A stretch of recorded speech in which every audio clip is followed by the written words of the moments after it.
The appointed time having come and gone, let's ask our state senators and our state representatives to join us. Today's Senate Majority Policy Committee hearing is the second of our hearings this year designed to help us learn more about the conduct of the 2020 elections in Pennsylvania. Today's hearing was requested by Senator Doug Mastriano, who, in addition to serving the 264,000 residents of the 33rd District in Adams, Cumberland, Franklin, and York counties, also serves as the chair of the Senate's Intergovernmental Operations Committee. As Dr. Mastriano can attest, this subject is an excellent example not of the normal layer cake model of intergovernmental operations, but of the marble cake model. We have examples of local government, county government, state government, and federal government all very much involved in the design and conduct of an election. And as we've seen, not always in a logical, rational, or understandable model. I have frequently reminded the students in the college classes which I have taught, as well as more recently our own governor, that senators and representatives and governors are not kings, we're not judges, we're not dictators. We are agents of public opinion, elected by the people for a fixed term as lawmakers to provide oversight on behalf of the public over our government agencies and, of course, as lawmakers. We're here today because we have all been receiving massive numbers of phone calls and emails and personal comments when we're out walking our dogs in our neighborhoods about the conduct of this election. My office has received a record number of contacts, over 25,000 phone calls and emails as of yesterday. We all know that Pennsylvania's Secretary of the Commonwealth changed the guidance to election officials the day before the November 3rd election, which added a completely new element of doubt to our process.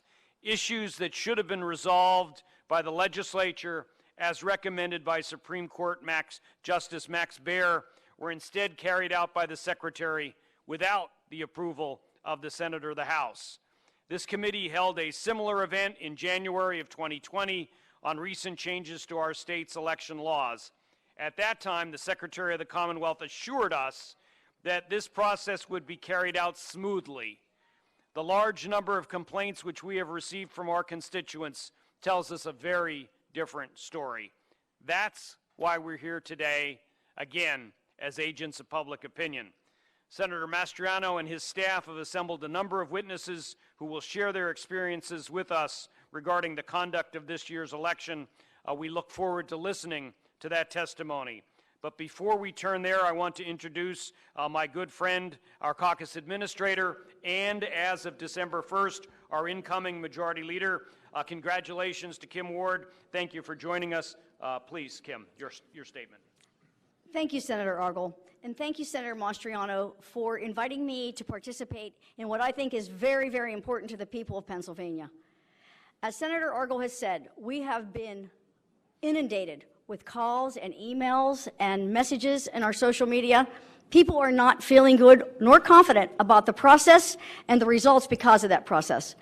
The president and his team deserve, this is a president of the United States, not the president of your middle school board. So we need to make sure that they have the room that they need to explore every avenue. So when this is over, we know that the process, what worked in it, what didn't work in it, and what we need to do to fix it, and what we may need to do to address it. This has been very, very exhausting and hard on so many in Pennsylvania. And I look forward to listening to what the testifiers and Mr. Giuliani have to say to us today. So thank you very much again, and thank you. Thank you, Mr. Senator Mastriano.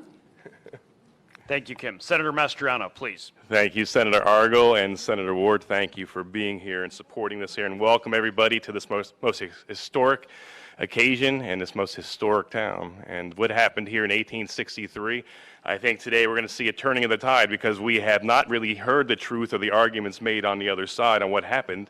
And when we're dealing with a government and leadership in Harrisburg that wants to close their ears to what's happened during this election, and sadly many in the media that are complicit and want to write off what happened.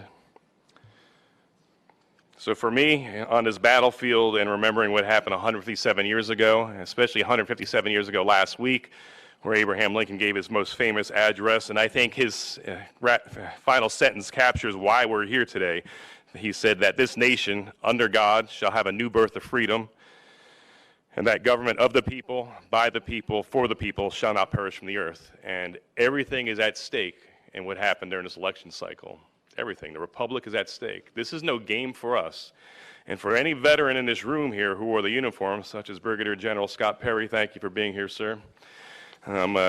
Put their lives on the line here fighting for a country, and to see that there's a group in this state and country willing to throw away our valuable and precious freedoms here for power. You know, for me, there you go.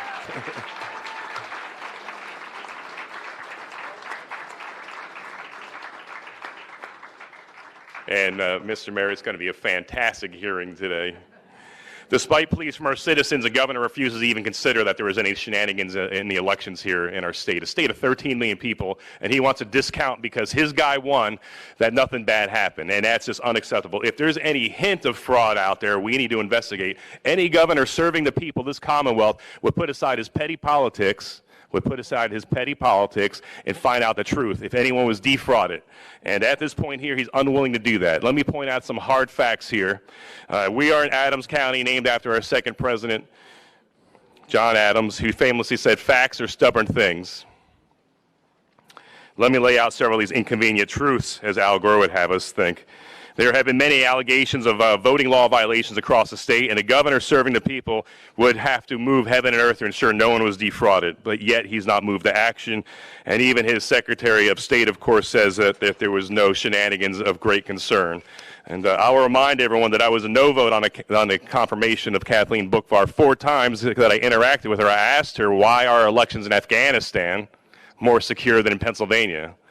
And she sat there and blinked and couldn't give me a straight answer.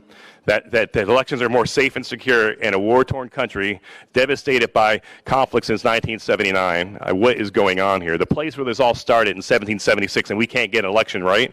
You got to be kidding me here. And so as a result of her inaction, the governor's inaction, refusal to even look into any of the allegations, and to discount the very essential freedoms of our citizens, we are here today to try to find out what the heck happened in the election. You know, and likewise, our Attorney General, our senior law enforcement official here, you know, instead of being focused on making sure things are lined up in kosher, before one vote was counted in Pennsylvania, the day before the election, declared Biden the winner. I mean, there's nothing to see here. Could you imagine if the shoe was on the other foot? Would the media be so gracious and merciful and kind if it was a Republican? Absolutely not. And so, Houston, we have a problem here. You know, one of the most troubling things in this whole endeavor here, and it's not just because of the COVID, it's just a lack of transparency and accountability. So we're here to start shedding light on the darkness. And then, of course, we have a Supreme Court that rewrote election law. You know, Act 77 has been painted as a villain. Okay, we could debate that. But the real problem is when the Pennsylvania Supreme Court decided they're going to write legislation and rewrite our law. And because of that, obviously, Pennsylvania, we got a lot of problems there. And that opened the door to all the shenanigans and abuses and folly that we're dealing with here in the state this day. So what's going on here? Thousands of people from across the Commonwealth have reached out to us, tens of thousands, asking and demanding action. They deserve it. And as a result of the inability of our executive branch to do their job, we're stepping in here. We're co-equal members, and we're going to do our job. We're looking for transparency and truth. There's going to be no grandstanding here. We're after facts. And we're going to have a good layout here of what happened. And you're going to have to decide, good people of Pennsylvania, on what happened and whether there's a strong case to be made or not. You know, the forgotten men and women of our great state feel betrayed by their government. And I'm with them. I feel the betrayal as well.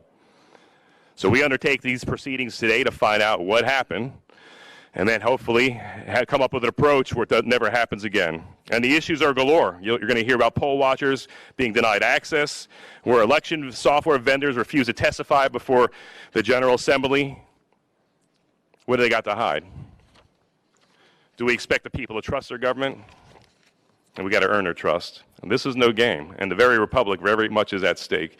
Anyone who loves this country has to put aside their petty partisan politics and allow the light to shine where it is. and we're going to find the truth and celebrate it. You know, as a soldier and now as an elected member of the state Senate, I'm not going to stand aside, and neither of the members around me are as well. We're going to fight the good fight for freedom and secure our republic.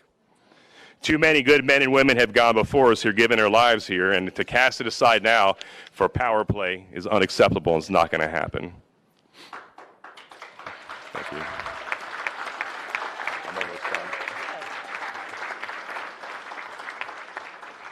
We do our great men and women in uniform and those who lay down their lives and gain a last full measure of devotion a great disservice if we stand aside and allow bureaucrats and corrupt politicians to steal their voice and maybe even steal an election. We'll find out. John 8:3, thank you. John 8:3-6 says that if Jesus set you free, you're free indeed. We're going to walk as free people in Pennsylvania. This is where all started.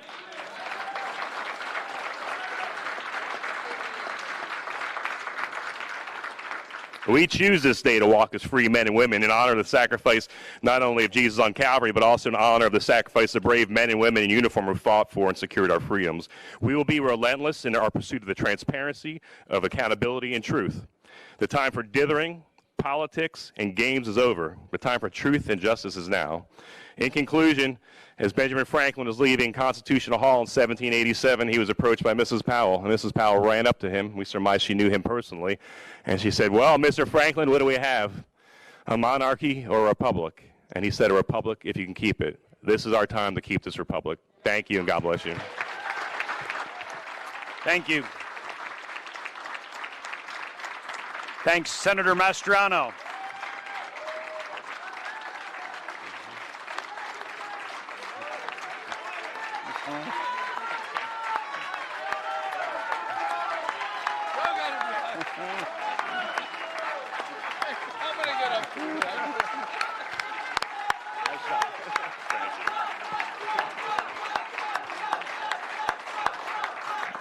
We turn now to the introductions of our House and Senate members. Let's begin with our representatives here at this end of the table. Gentlemen, ladies. Is it on? Yeah, Representative Dave Zimmerman, serving the northeast part of Lancaster County. Representative Greg Rothman, the 87th District, Cumberland County. Representative Mike Jones, 93rd District, York County. Representative Paul Schemmel, portions of Franklin County. Representative Rob Kaufman, 89th District, Northern Franklin County. Representative Stephanie Borowitz from the 76th District. I'm honored to be here fighting for freedom, so thanks. Hi, Senator Judy Ward from Blair County, representing Blair, parts of Huntington, parts of Franklin County, part of Cumberland County, and all of Fulton County. Wow. You've already met Senator Kim Ward. I believe you know Senator Mastriano. There we go.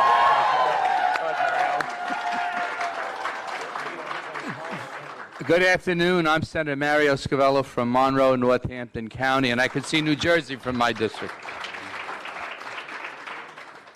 Senator Mike Regan from Cumberland and York County. Good afternoon. State Representative Dan Mell. Welcome to my 91st Legislative District.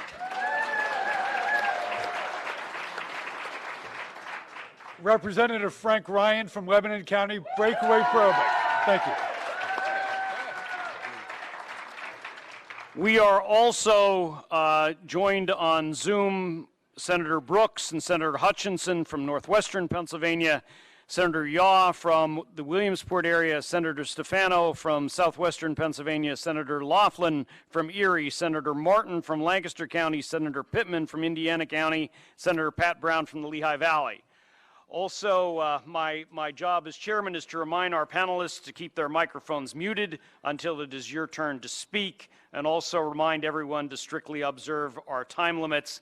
One other reminder to our senators and witnesses at the request of our Senate attorneys, this is a legislative hearing. Our purpose is to listen to the complaints of our constituents, the oversight of government agencies, and the need for possible legislation. We all need to conduct ourselves accordingly. With that being said, Senator Mastriano, I believe you want to introduce our first witness for 15 minutes. And we will hold, to the representatives and senators so you understand, we will hold all of our questions until the conclusion of the sixth panel. I would just simply say, welcome to America's Mayor. Thank you, Mayor Giuliani, for being here.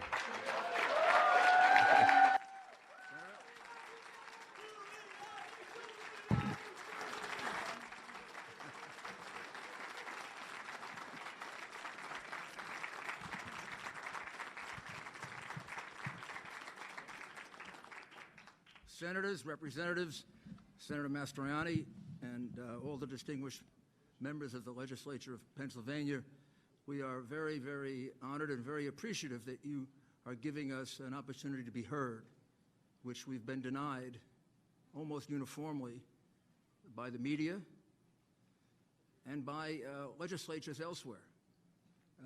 All we ask is that you listen to the facts that we're presenting and then evaluate it. I can't help but note that we're doing it here in Gettysburg.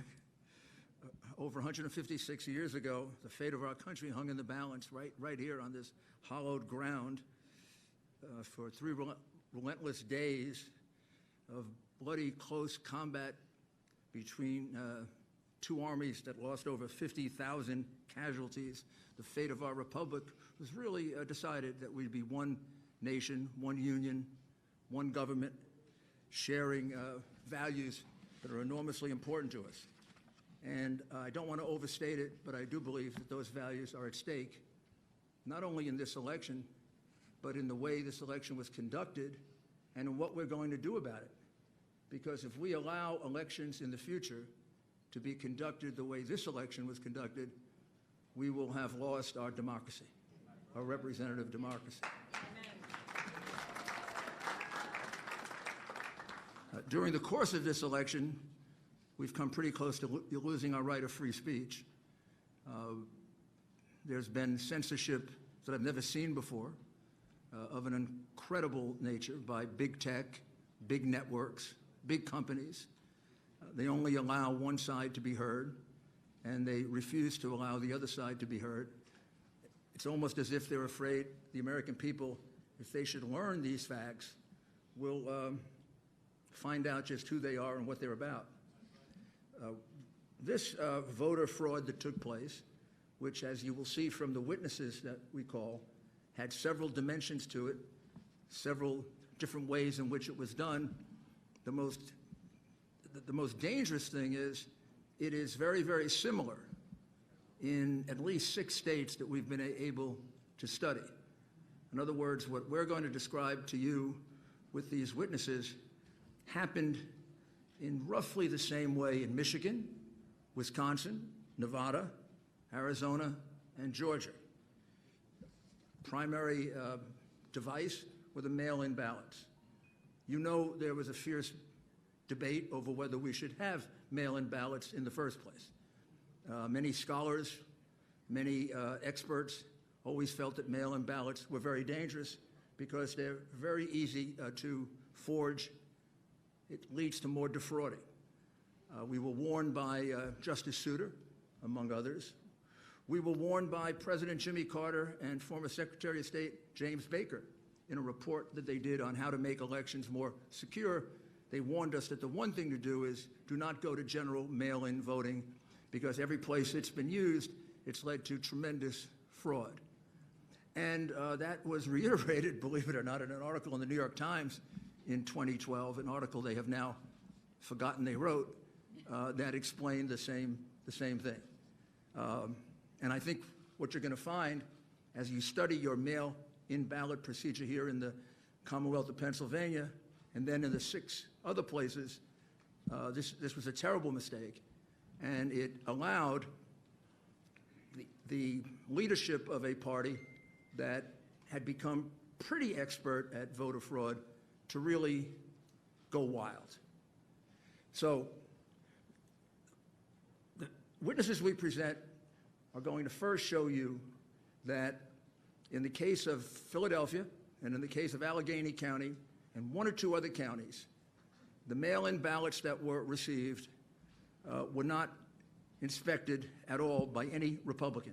They were hidden from Republicans. In the case of Philadelphia and Allegheny County, I can't be absolutely certain, but I do believe the witnesses will show that a Republican never got to see a single ballot. Now, you know how important that is to determining whether it is a valid ballot or not. There's only one time you get to do that, and that's when you separate the envelope that possesses the verifying information from the ballot. The moment you separate them, you can no longer verify.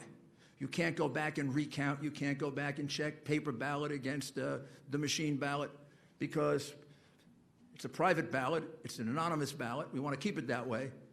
The only thing that identifies it is that outer envelope. At that moment, when they're separated, gone forever. That's the moment at which inspections have been allowed, time immemorial, in America, Pennsylvania, all of our other 49 states. Several of the witnesses here have been doing this for 20 or 30 years. They've never heard of a situation in which a mail-in ballot was just put in without allowing a Republican, a Democrat, even third-party members to take one look at it and object to it, for the very reason that it's too prone to fraud. Think about this. In your state, Republicans were uniformly not allowed, kept out, put in chutes like they were cows to keep them away from seeing these ballots. Never happened before. Not only that, the same thing was done in Michigan, the same thing was done in Wisconsin, and on and on and on. What's the chance that on the morning of November 3rd or 4th, when they started the count, that in each one of those places, the Democrat leadership of these highly controlled Democrat cities that have some history for corruption, and in the case of Philadelphia, a long history of voter fraud. I could show you the convictions. I don't think I have to. What are the odds that they're all going to wake up with the same idea? After years and years of always examining together absentee ballots, all of a sudden, in a year in which we have a couple million of them per state, we're not going to allow any Republicans to see them. The person in Philly figures that out, Pittsburgh, Detroit, Milwaukee, Las Vegas, Nevada? Or is it more likely that this was a common plan that maybe started with the whole idea of having mail ballots because it gives you a much wider range to cheat? When you had just a small number of absentee ballots, like 400,000, you have a certain range that you can cheat. When you have 250 or 2.5 million, you have a much bigger range to do that. So when you hear that testimony about not being allowed to see the ballot, you have to understand it's much more important than just that individual ballot. On election night, when I went to sleep, maybe when you did, President Trump was leading in your state by somewhere around 700 to 800,000 votes, depending on when you went to sleep. That's a huge number of votes. 65% of the vote had been cast. Under normal circumstances, like if this were a fair media, your state would have been called for Trump. I mean, Virginia was called with 10% of the vote. It turned out to be separated by 1%. I think we may have actually won Virginia, but that's another battle. Michigan, we were ahead by 300,000 votes. Wisconsin, more. Georgia, we were down to 90% and ahead. What are the odds that they all switched overnight? They just switched by the next day. I think you're going to see how that happened. And I think there are a couple of statistics that you have to really closely look at. I'll just mention them and then we'll move on to the witnesses. We have calculated, and the evidence will show, that there were 682,770 mail-in ballots that were entered into your votes in just Allegheny County and in Philadelphia that were not observed by any single Republican. Those ballots could have all been for Joe Biden. They could have all been for someone else. They could have had no identifying data. They could have been from the same person. There could have been multiples of them. There could have been no name on them. We have no idea if that's true. And it will be very hard now to kind of put them together. We could ask, and you could subpoena, all of the outer envelopes. It'd be very interesting to take a look at the 682,770 outer envelopes. It'd be very interesting if they were kept. And it would be very interesting to see how many of them weren't filled out. But in any event, under the law of your state, which is set by you, those ballots are illegal. The judge, mistakenly in his opinion, said that we want to disenfranchise 6 million people. We don't want to disenfranchise anyone. We want to disqualify 682,000 votes so that 74 million people are not disenfranchised, because that's what happened by the cheating that went on here. I'll give you one other enormously puzzling statistic. You sent out in the state of Commonwealth of Pennsylvania 148 absentee or mail-in ballots. You received back 1.4 million approximately. However, in the count for president, you counted 2.5 million. I don't know what accounts for that 700,000 difference between the number of ballots you sent out and the number of ballots that ended up in the count. That number, 2,589,242, was on your government website until yesterday.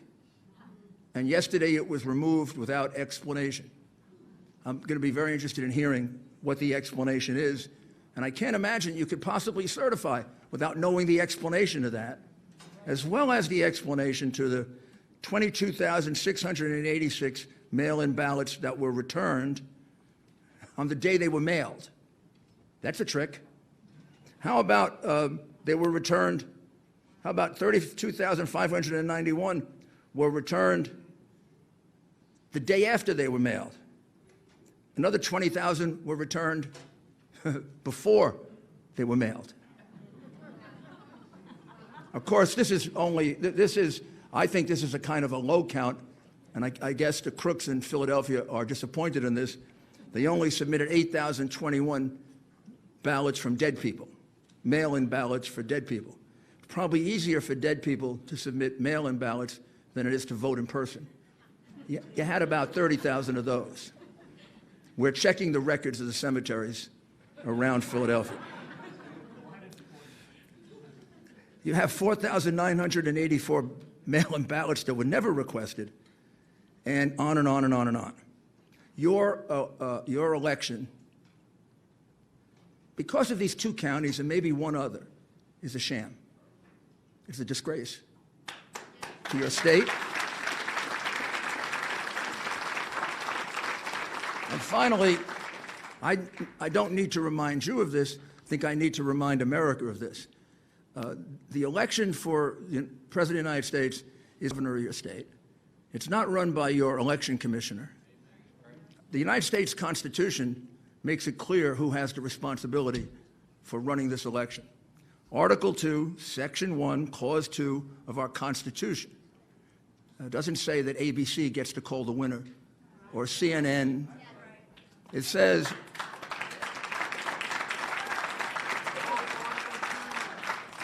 each state shall appoint in such manner as the legislature thereof may direct a number of electors. It's the state legislature that controls this process. It's your power. It's your responsibility. And I think you know, and you have to convince the rest of your members, Republican and Democrat, they owe that to the people of your state, and they owe that to the people of the United States. Because if this happens without consequence, if they can just enter 600,000 some odd mail-in ballots without allowing a single Republican to view it, what's to say that next time they won't do 1 million or 2 million? I know crooks really well. You give them an inch and they take a mile, and you give them a mile and they take your whole country. So now we'll proceed with the witnesses.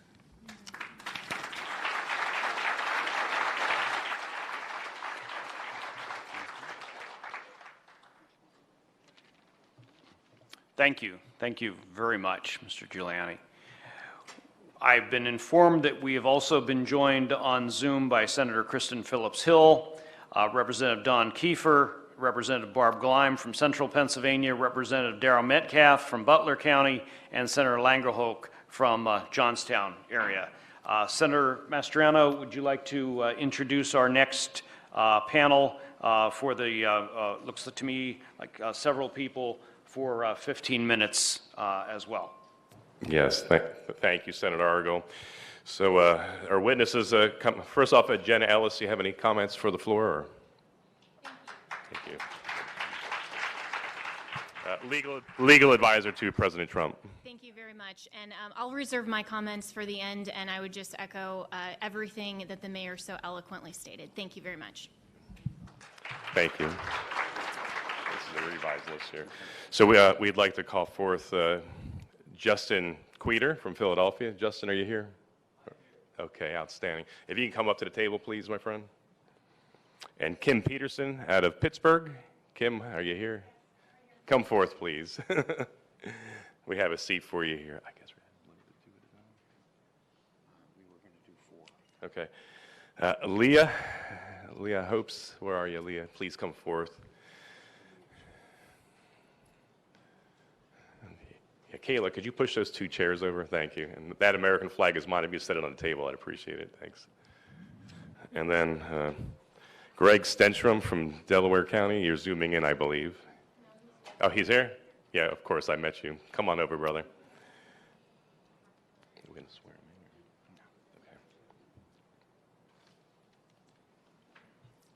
in. Okay, if you can, among yourselves, please divide up the next 15 minutes, and again, we'll hold all questions until the end. Please begin. I'll start.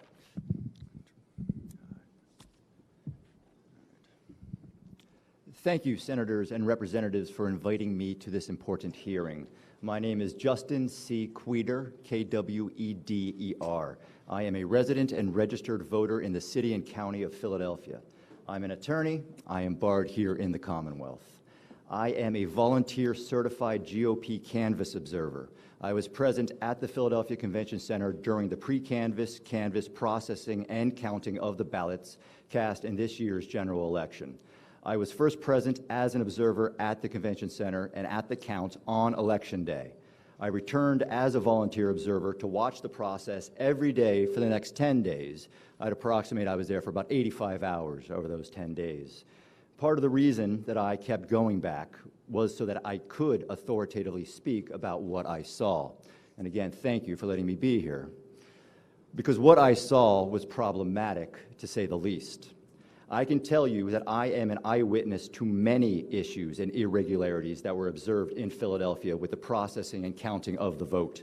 I was a witness to too many issues and irregularities to cover in a brief opening statement. And as such, I will now focus on just 2 issues that I did personally observe. First, the Philadelphia Board of Elections processed hundreds of thousands of mail-in ballots with 0 civilian oversight or observation. The mail-in ballots were handled, processed, opened, and counted in Hall F of the Convention Center. Hall F is a vast room, approximately 350 feet by 350 feet. That's about 120,000 square feet. The Board of Elections erected a fence approximately 50 feet into the hall that ran the length of the room. All observers were corralled behind the fence. More than 100 board workers processed and opened mail-in ballots on the other side of the fence. These masked workers were arranged throughout the 120,000 square feet at a distance from the observers of about 10 feet to more than 200 feet away from us. Unlike what some may have reported in the media, the vast majority, and I'd estimate at least 96% of the board workers were processing mail-in ballots 15 to 200 plus feet from us. Due to the distance of the workers from the erected fences, it was impossible for me or any observer to see what the workers were doing with any type of specificity. The observers were not able to challenge any decision or determination being made about the processing of these mail-in ballots. no civilian oversight over hundreds of thousands of mail-in ballots, zero opportunity for observers to observe, challenge, or inspect the mail-ins being opened. I find this to be an issue and to be irregular. Move on to the second point, the pink highlighted duplicate ballots, which I haven't heard about, at least not in the media. As the weeks progressed, the observers were informed that the board was going to be duplicating damaged mail-in ballots that could not be read by the scanners. I was told that there were more than 5,000 of these damaged ballots. I was also told that the actual number was unknown and could be much higher. The process for duplicating these ballots was for two workers to work as a pair. One worker reading out loud what was marked on the original damaged ballot, and the second worker using a pink highlighter to mark the choice on the duplicate ballot. The board's plan then was to run the pink highlighted ballots through the scanners where they would be counted as votes. The board workers did this pink highlighter duplication work over the course of a couple days until thousands of ballots were duplicated with these pink highlighters. On Thursday, November 12th, the observers were informed that the pink highlighter could not be read by the scanners. They all had to be done again. All of the duplicated mail-in ballots had to be fixed. And the Philadelphia Board of Elections' solution to this problem was to give the workers who were working alone, individually, stacks of hundreds of what amounted to blank mail-in ballots. And the workers, individually, were to fill in the correct highlighted ovals with dark pen. No observation. They were marking thousands of blank mail-in ballots. The workers did this double recreation work for hours before the observers realized what was going on, because we weren't told what was going on. Only when the observers confronted the deputy commissioner about this irregularity was a system set up where the workers would show the observers each double recreated mail-in ballot by flashing it at them for a second from a distance of 6 to 20 feet away, for as good as that was. Thousands of mail-in ballots were ultimately counted in this way. Again, I find this to be an issue and to be irregular. As Senator Mastriano recently said, elections are a fundamental principle of our democracy. Unfortunately, Pennsylvanians have lost faith in the electoral system, end quote. And let me add a quote that Philadelphia City Commissioner of Elections Al Schmidt just made when he said about these recent elections in Philadelphia that these were the most secure and transparent elections in Philadelphia's history, end quote. Now, I wasn't around for every election in Philadelphia's history, but I can tell you as an eyewitness, for 10 days, for more than 80 hours, what I saw was not a secure and transparent election. There are major concerns about the legitimacy of hundreds of thousands of ballots that were counted in Philadelphia.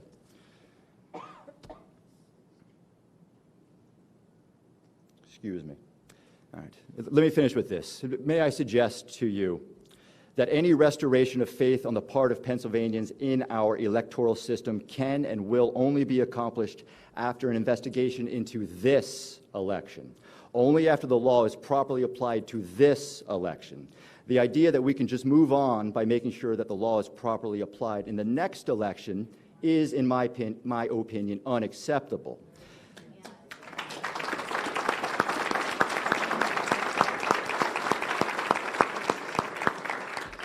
The issues, irregularities, and illegitimacy of what I saw leads me to conclude that the laws of the Commonwealth and of the United States were not being followed in Philadelphia when hundreds of thousands of ballots were counted in this year's general election.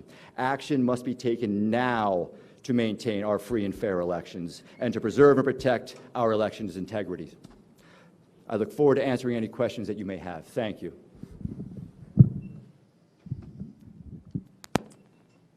Good afternoon. My name is Kim Peterson, and I appreciate that I'm here today. Thank you all for having me here today. I'm from Pittsburgh, Pennsylvania, and I am here to tell you what I witnessed as a canvasser where at the warehouse where they open the mail-in ballots and separate them from the envelopes, as we have been discussing. As the afternoon of Election Day, I went to the down to the warehouse to be a canvasser, as a Republican representative, to be able to watch them open the mail-in ballots. And as the gentleman, Justin, just described, as I was led back to the area where we were able to view them opening the mail-in ballots, we were kept in a corral that was at least 15 to 20 feet from any of the representatives, and that was the closest people opening the ballots. There were people that were 50, 100 feet from us. The closest that was 20 feet about, and you could not see at all the envelope, the ballot itself, where they were stacking them, anything that was required that we were able to see. There were also monitors up around the area. The monitors were pathetic, to be honest. They were fuzzy, looked like they were using old technology as far as, I mean, we have the most clearest televisions created, in the world now, and these were, probably from the 60s. You're looking at all of these multiple cameras, screenshots put together of people opening ballots, but you could not even see at all or witness anything if anything was any misdoing or anything going wrong. It was very discouraging on my part. I was very much looking forward to being a part of that day and representing myself and Pennsylvanians in a fair election, and I was, I guess, discouraged about it. I love this country, and I love Pennsylvania. I was not born and raised in Pennsylvania, but I have been here for 30 years, and it is very important to me that this election be fair, and thank you again for having me.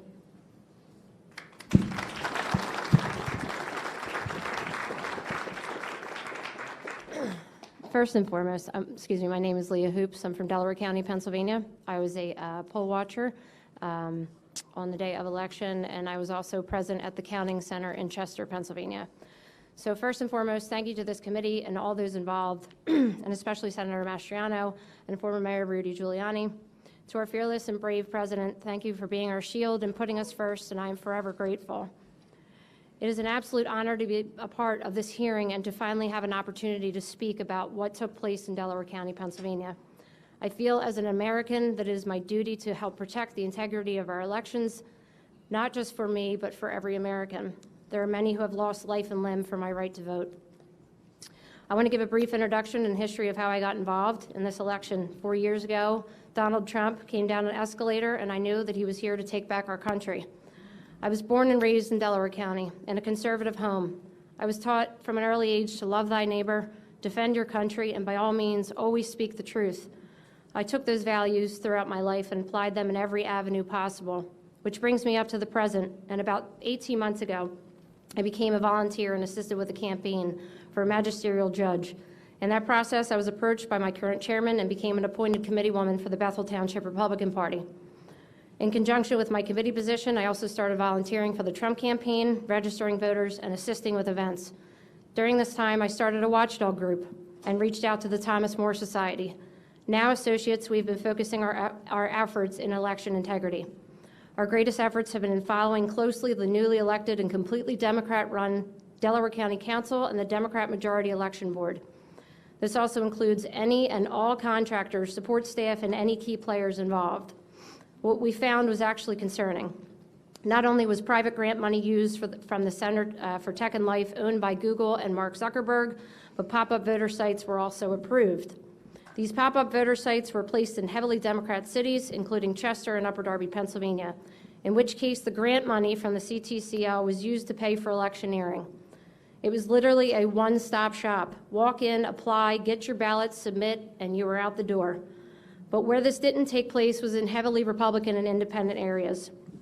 Let's also make note that the voting machine warehouse supervisor is a Bernie Sanders delegate, who was also solely responsible for every scanner, machine, V-card, and all machines with absolutely zero experience in this area. The real story is the $2.1 million spent to move the counting center from the courthouse in Media, Pennsylvania to the north of Chester,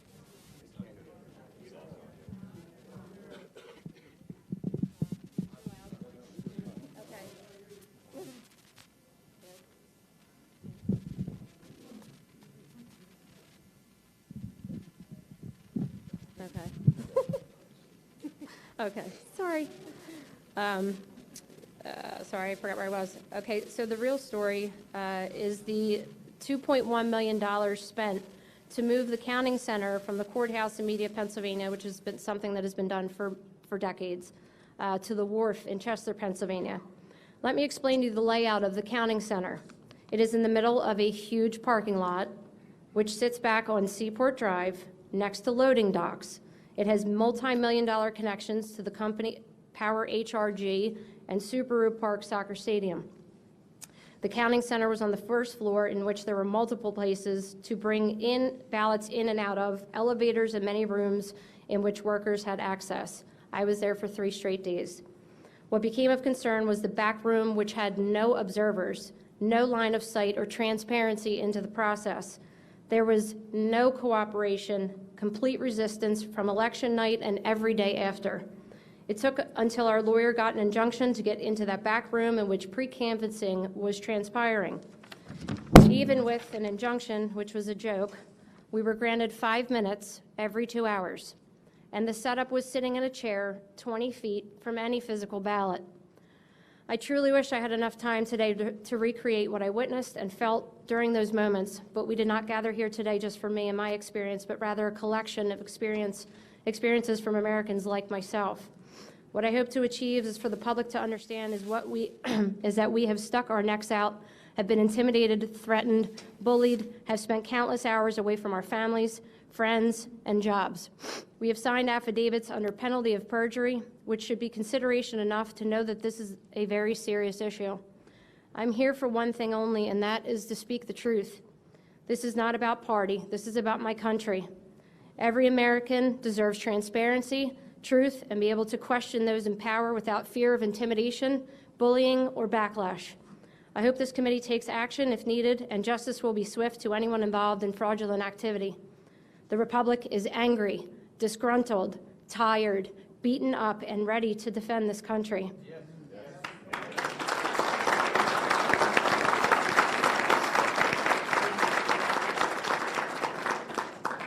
Thank you. Without election integrity, we are just another banana republic. I thank you again for your time, efforts, and service, and it is an honor to be here and to be part of a historical moment. Thank you.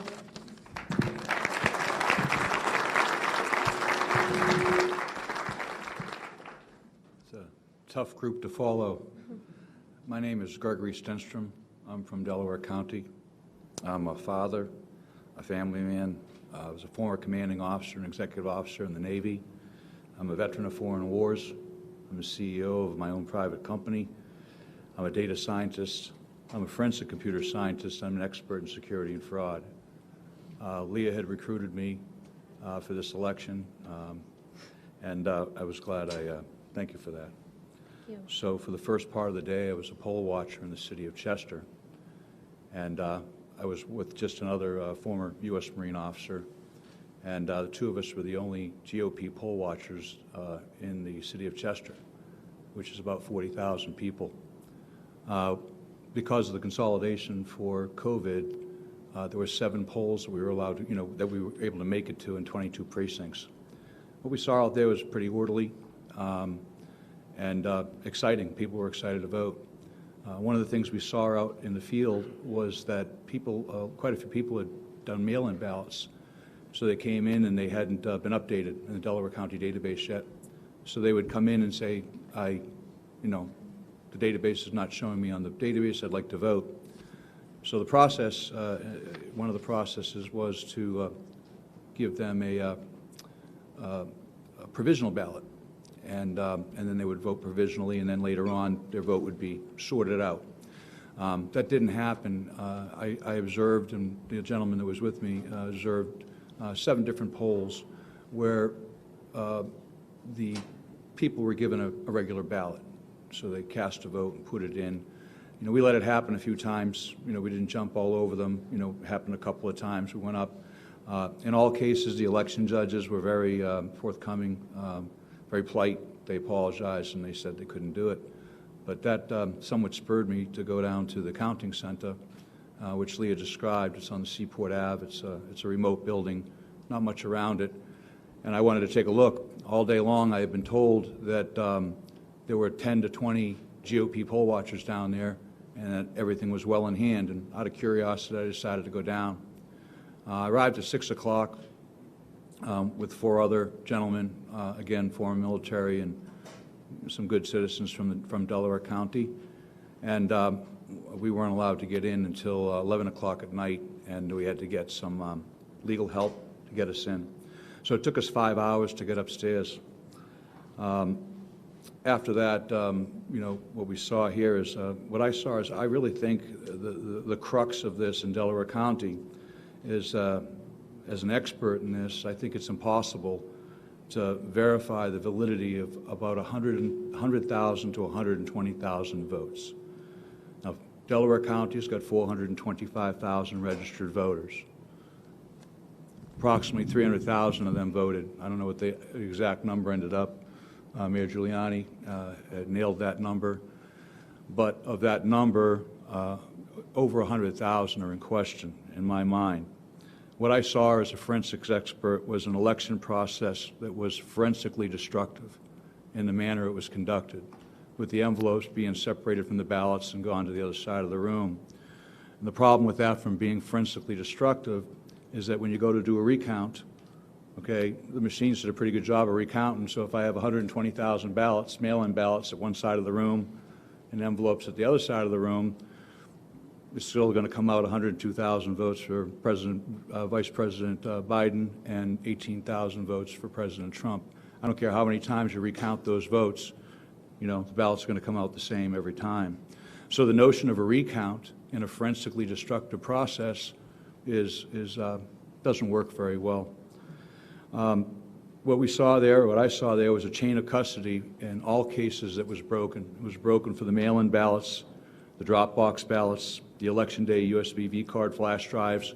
In all cases, the chain of custody and the procedures that were defined by the Delaware County Board of Elections and Election Process Review they didn't follow one. I couldn't even redline this multi-page document because the entire document would be, they didn't follow any of the procedures.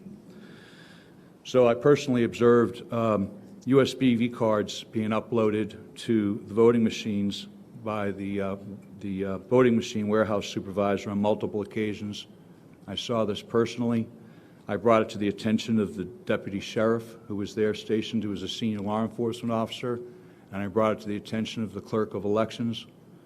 I brought it to their attention. I objected, and I said, this person is not being observed. He's not part of the process that I can see, and he's walking in with baggies, which we have pictures of, and it was submitted in our affidavits, and he was sticking these USBs into the machines. So I personally witnessed that happen 24 times, over 24 times. We have multiple other witnesses that saw it, including Democrat poll watchers. And we were told, I was told the next day by the solicitors, well, actually not the solicitor, but the attorney that we had secured, that they said every election they leave a couple of USBs in the voting machines and they're brought back, and generally the warehouse manager comes over and puts them in. So in talking to the U.S.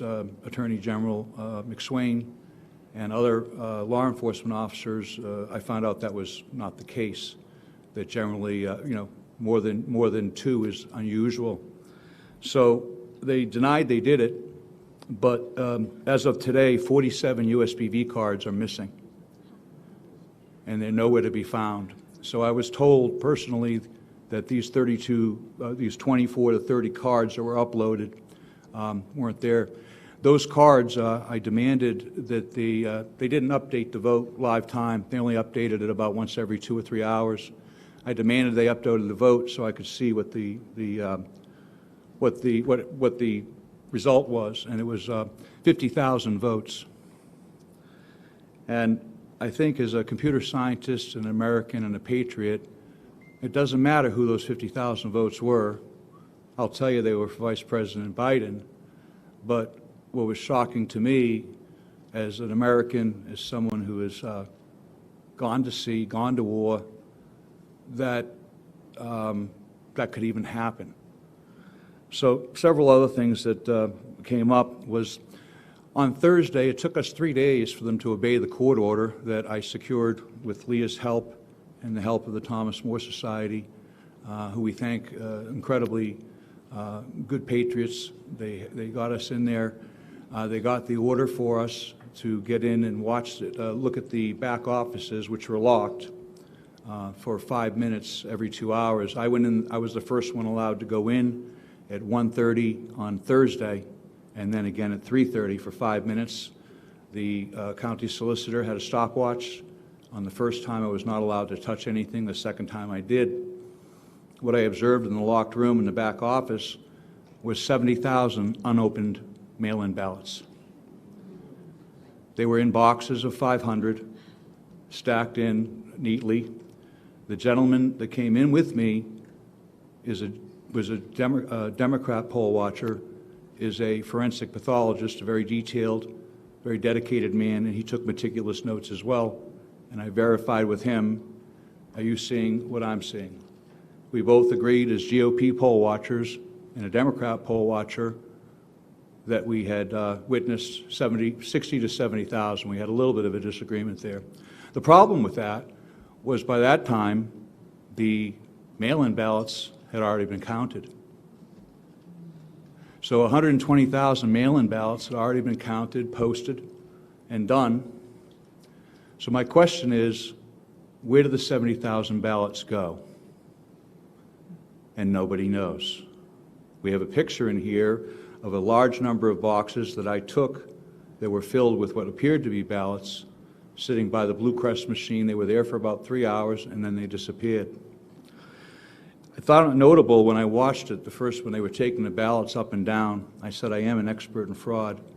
I saw the ballots going up multiple elevators and racks, and I think a lot of well-meaning people and a lot of honest people were there doing that. They were trying to participate in the process, and I would say that 99% of the people there, the way the process was designed, I believe that people thought it was a non-fraudulent process. I heard that said many times. I was, I said, there's no fraud going on here. I said, well, I'm not, I didn't even bring that up. But I think people saw what they wanted to see, and they saw what was intended for them to see. I called it at one point Kabuki theater. I said it was all designed for us to see it. It was entertaining. There were cameras on it. When we finally got into the back room where the votes were being ingested, as a data scientist, I want to see where the data is coming in. And I wanted to know the universe of the votes. Well, the universe of the votes was only supposed to be 120,000 mail-in ballots. We were told there were 6,000 ballots remaining. So I said, okay, we have a universe of 126,000 votes. And then when I get back there, the universe wasn't 126,000 votes. The universe was 200,000 votes. So that's a problem. I think the last thing I wanted, a couple of other things, is the Blue Crest sorter machine was only manned by one person. People ask me all the time, how do people commit crimes? I know there's a lot of theories here, and I always look for the simplest thing. People that sticking USB sticks in, putting ballots in. Very simple thing, only takes a couple of people. Doesn't take a big conspiracy. I think people look at things and they use inflammatory words and, like fraud and so forth. As a forensic computer scientist, my interest is in the data. Where did it go? Where did the spoilage go? How did the data come in and go out of the system? So I think as a scientist, we need to look at that. We need to audit that.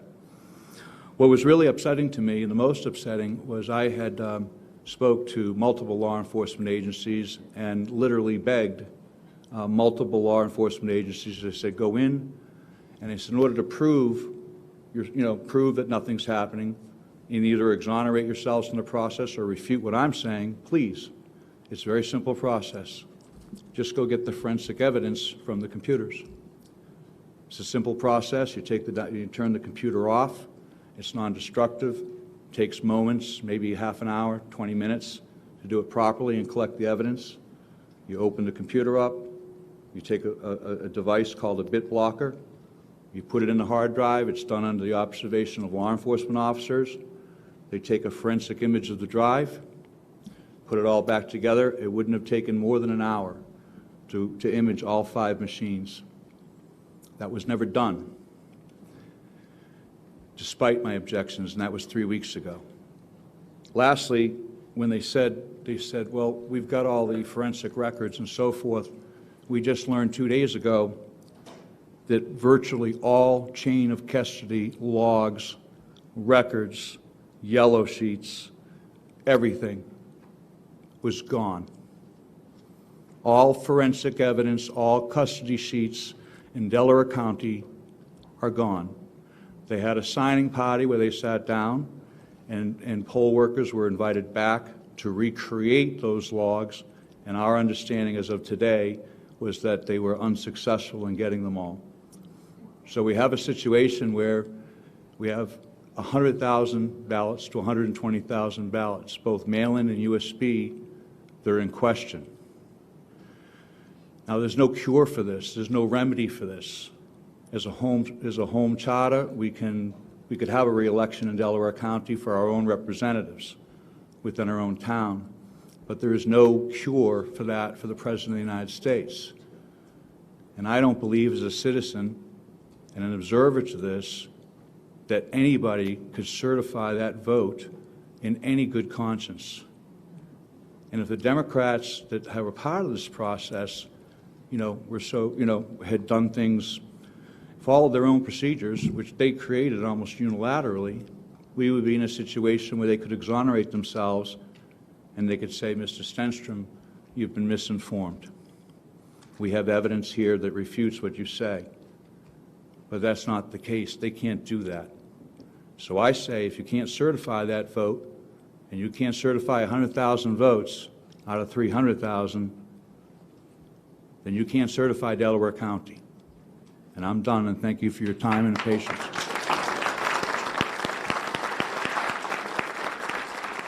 Thank you all to this panel. Before I have Senator Mastriano introduce the next 15-minute panel, I want to note that we've also been joined on Zoom by Representative Kathy Rapp from Northwestern Pennsylvania. Doug? Thank you, panelists. If you can stay in the area, we're going to bring up the next group here. We're going to save questions and answers for the end. Mr. Mayor, I understand my list might not be synchronized. I'm going to ask you to introduce the next folks coming up to testify. If you could pass the mic to the mayor, somebody. Thank you, Walt.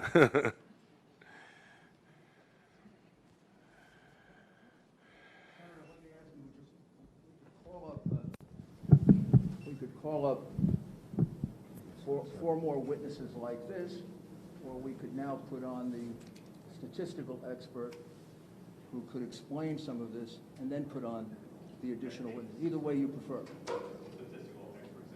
Okay, then we'll call Colonel Waldron.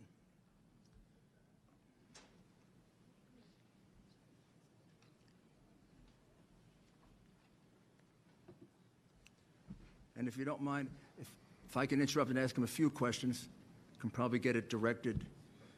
It's good for me to do that because I don't understand it, so. I'm only kidding. Colonel, please introduce yourself. Good afternoon, Senator, Colonel, and gentlemen, ladies. My name is Phil Waldron. I'm a retired Army Colonel, 30 years. Spent the first half of my career just like Colonel Mastriano here as a cavalry officer conducting armed reconnaissance, counter-reconnaissance. Last half of my career spent in information warfare as a psychological operations officer and information operations officer, conducted computer network operations, electronic warfare, special electronic warfare, deception, counter-deception, and OPSEC, and a couple other specialties. Sir, sorry. You still got a Stetson and Spurs. So I spent all of my time as an operations officer. My perspective looking at this this problem set is how to break in, how to break it, how to destroy it, how to manipulate it. And my team has been researching this specific issue since August, but we're working with another team that's been intently working on this problem set, the voting machine manipulation, for 2 years, since the Ted Cruz and Beto race in Texas in 2018 and the Kentucky governor's race, where there were significant anomalies observed. And I'd like to add that there are many, many more teams like ours, small teams that have joined in this fight, and they're throwing the flag left and right. So there's a lot of folks who are recognizing the anomalies. The voting systems in the U.S. And in Pennsylvania were built to be manipulated. They've been used in elections around the world and stolen elections around the world in Venezuela, Italy, Argentina, Singapore, Bolivia as close as 2 weeks ago. The Philadelphia uses ES&S, Pittsburgh uses Dominion, other counties in Pennsylvania use Dominion and other systems. So what's the real deal? So all of these election systems have a common DNA. SGO Smartmatic sold Sequoia voting systems to Dominion in 2010, and then the Diebold company spun off Premier Election Systems to Dominion as a result of an antitrust suit. So the bottom line is that these systems have similar code and similar functions. And just so you know, I know there have been statements to the contrary, but I personally debriefed the son of a Cuban intelligence officer who had firsthand knowledge of Hugo Chavez's family members who told him not to worry about the populist threat against Maduro's election in Venezuela, quote unquote, that it was guaranteed. Their father invested the money to build the SGO voting machine system. So I have no reason to doubt this gentleman. He's sworn an affidavit to this effect. But that's the root of the SGO voting machines. So these systems are not what you've been told. They are connected to the internet and servers outside of the U.S. They're connected from top to the bottom in the middle. There is no transparency, as our previous witnesses mentioned, as to how the voter information is processed, how and where it's stored. The voting record is able to be modified and or deleted by operators, administrators, and outside threats. Operators can assign votes for write-in ballots, blank ballots, or error ballots in large numbers so that they can be directed toward one candidate or another at the operator's or supervisor's discretion. And many experts have published how easily these machines can be hacked to manipulate votes. As a matter of fact, one of our white hat hackers previously discovered a malware that's present on the servers that captures every login and every password of every operator down to the precinct level that logs into one of these systems. That's just like giving the password to your bank account out, putting it on the dark web. It's not going to be there very long. And just so you probably are all aware, on 30 September, an election storage facility was robbed in your state. 30 USB devices were stolen and a laptop. Those USB devices more than likely had encryption devices, and you've just heard another previous witness talk about the non-standard use of the USB storage devices.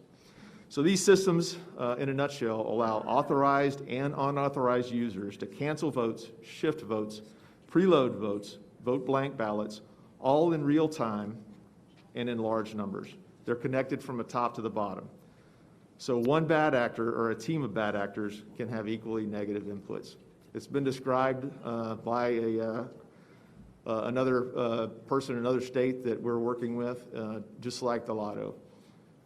Whoever organizes the lotto is always going to win. It's controlling the numbers and it's controlling the margins. Our experts and other academics believe that up to 1.2 million Pennsylvania votes could have been altered or fraudulent. This is what we discovered in the last 22 days.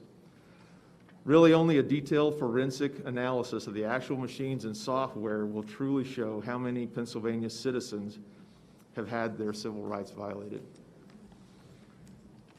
So to use these type of machines with little or no audit trails, little or no transparency of how the votes are processed, where they go, where they're stored, will never leave the public satisfied that we truly have a representative democracy. I'd like to correct something the mayor said. I am not a statistician.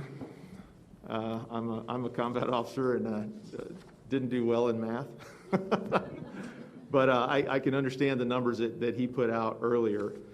Want to share with you one chart. I believe it's in your in your package.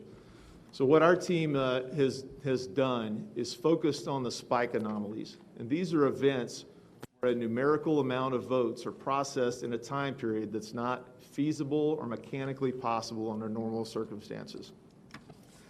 I believe Greg Stenstrom mentioned earlier the processing of these ballots through machines. There's a manufacturer specified rate of speed that a number of ballots can be imaged and processed. These spike anomalies in this chart really show where for us to look forensically to actually determine what happened with these votes.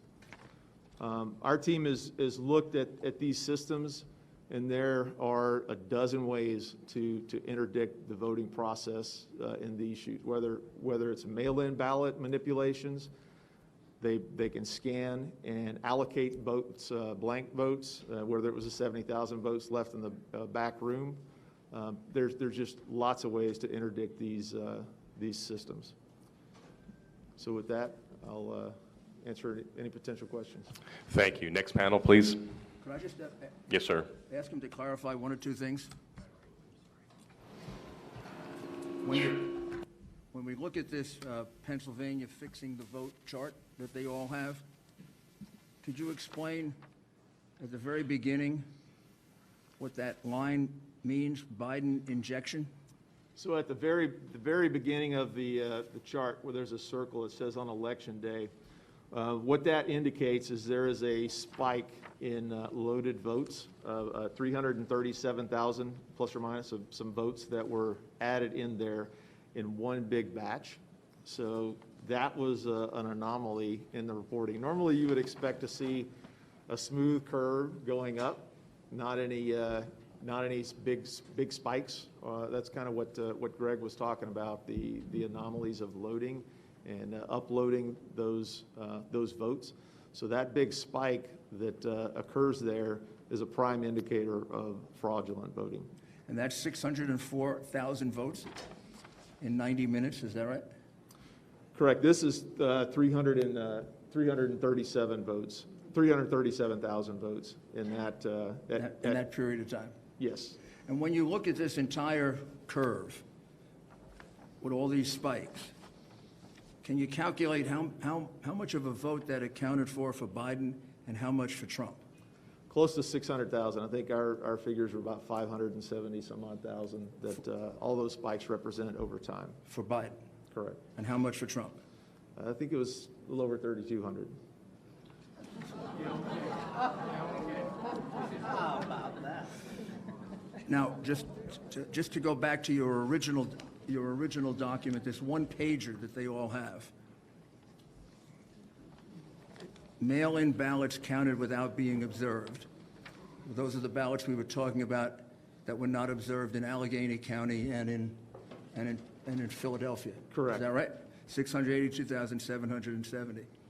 Now, this is the part that is a mystery. Mailed ballots sent out, 1,823,148. But when you go to the final count of the vote, there are 2,589,242 mail-in ballots. What happened? How do you account for the 700,000 mail-in ballots that appeared from nowhere? So our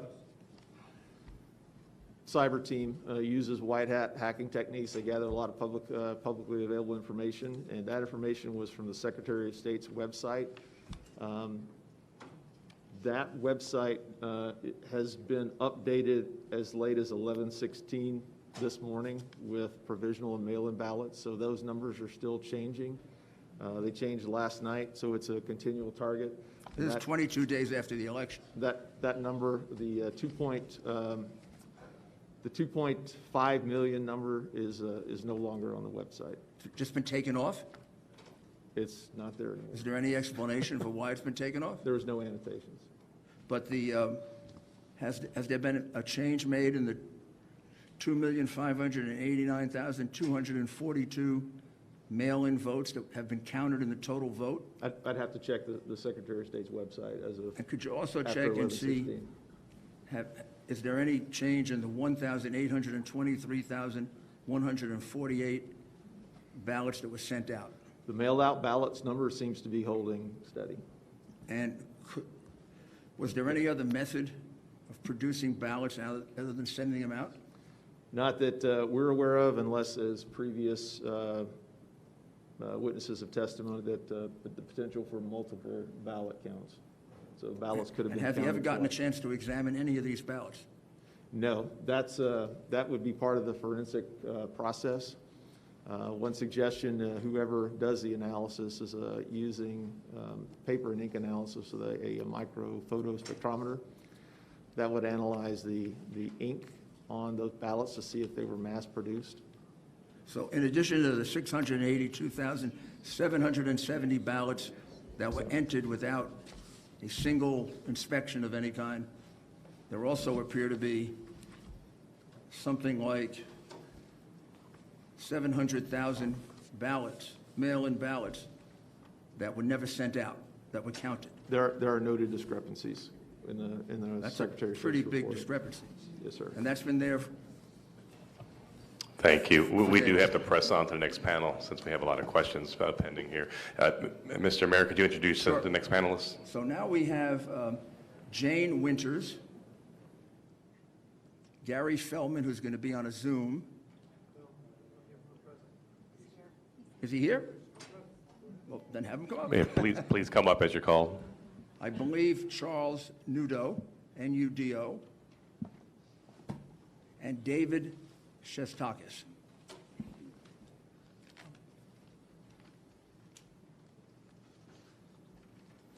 I think I have them all. Mr. Chairman.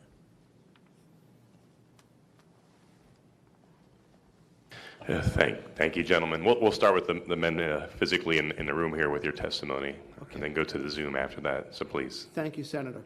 My name is Gary Feldman. I am a resident and voter of Philadelphia City and County. I'm registered as a Republican. I have been involved with Philadelphia Republican politics for over 20 years now. I've had watcher certificates, and on this past November 3rd, 2020, I was issued a watcher certificate to be the watcher for President Donald Trump. This is the watcher certificate that I was given, and it is issued for President Donald Trump to me.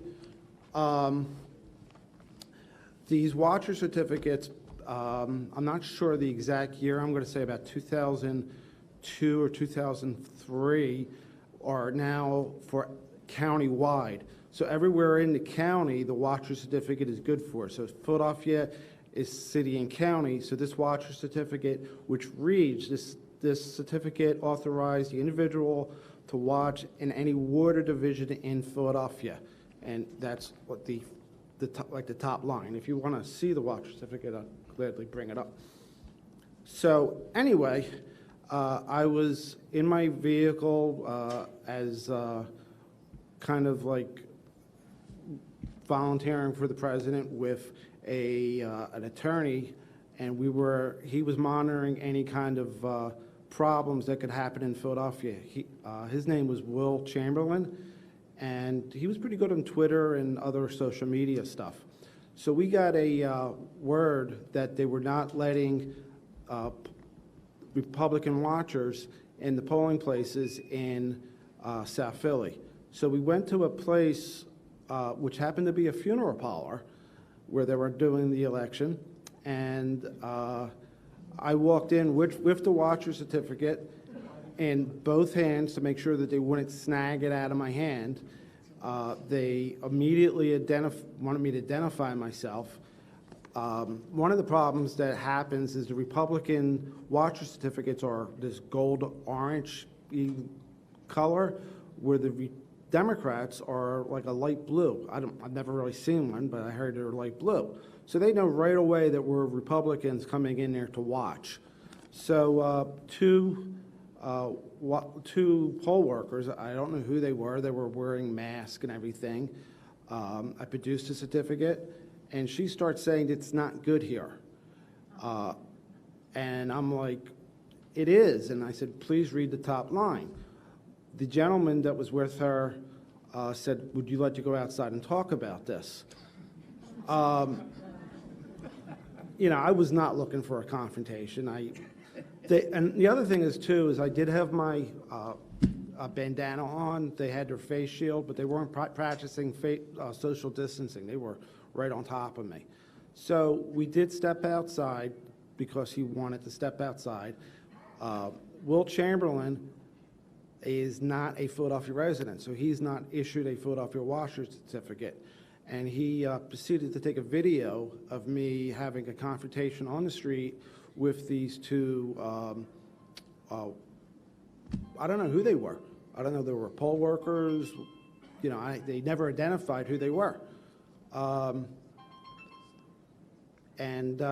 The video, which was released to the public, was a little over 30 seconds on Twitter, and it already has 3.8 million hits on Will's Twitter page. There is a complete video, and it's on my phone, and I know I made it available to the senators. It's over a minute about what happened on the street. I tried to explain this watcher certificate is for the city of Philadelphia. You're in the city of Philadelphia, and you have to let me observe. I'm the eyes and ears of the President of the United States, and they wouldn't allow that.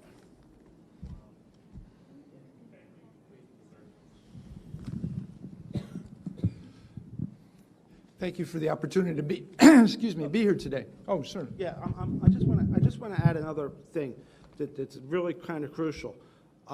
When this happened, the fact checkers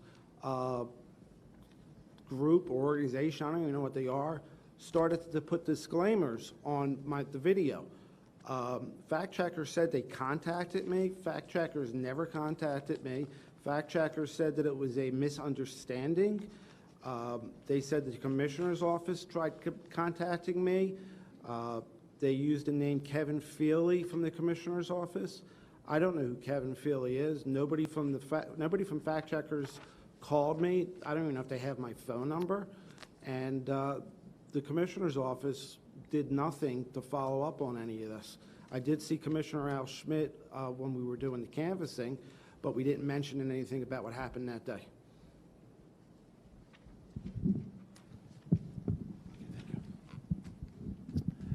Good afternoon. I'm Dave Shostokis. I'm an attorney, licensed to practice law in Illinois and Florida. Some time ago, I was a Cook County Assistant State's Attorney prosecutor, and during that time, I actually did election law enforcement during the course of that time, including seeing to it that people had appropriate access, precinct openings and closings, that machines were zeroed out.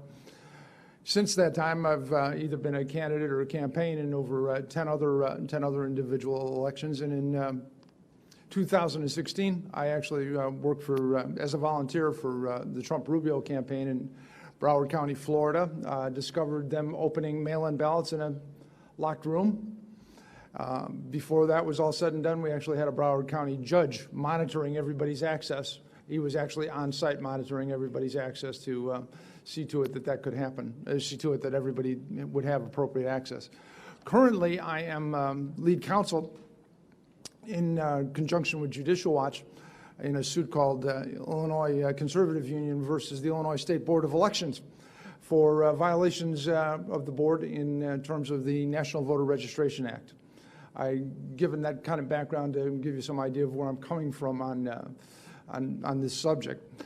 On October 24th this year, I came to Pittsburgh as a volunteer with Lawyers for Trump, and I was asked to organize folks to do monitoring of the pre-canvass activities during the course of the next week. About myself with some other volunteers made over 500 phone calls. We recruited 50 individuals that were willing to come and canvass or come and monitor the pre-canvass, and along with 25 other out-of-state lawyer volunteers. We had organized all this because, of course, we had 19 in Allegheny County. There were 19 Republicans on the ballot, and so we were able to have credentials through the RCAC for 19 watchers at any given moment. So we had to organize them. So we organized everybody during the course of time, and they had given us credentials in advance. And then 2 days before the election, the Friday before the election, we got a call from the electoral board and said, oh, by the way, you need to submit everybody's credentials in advance, and you need to have everybody's signatures on the credentials that you sign in advance. And of course, we'd already had put together a team of 70. We'd allocated them 4 hours a time in 4-hour shifts to be able to monitor through the course of the whole period of time. And then over the next 3 days, we scrambled like heck to try and get signatures from the various volunteers and other council that were assisting us. Needless to say, we lost about 20, 25 folks that we were unable to get the credentials to in advance and get the signatures back and forth and all the things necessary to do that. So I wanted to mention that you're hearing about global, huge global issues, but it goes down to the petty as well. It goes down to the petty as well in terms of interfering with his access and interfering with changing rules. I know Secretary Bookvar changed some huge rules, but the local boards, day in and day out, were changing rules as well to make the monitoring process next to impossible. At any rate, we did that, and then we wound up. I went with a group at about 6:45 on Election Day to 901 Pennsylvania Avenue in Allegheny County, where they were doing the pre-canvass.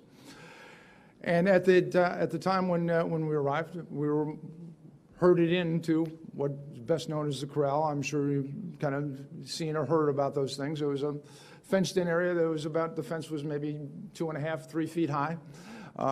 Closest anybody could get to make any observations was maybe 15, 20 feet from the closest ballot processor to the maybe 150 feet, because we were in about a 20,000 square foot area where the biggest room was taking place. Biggest activity was taking place. But I would mention that the mail-in ballots were coming into that room already sliced open at the top.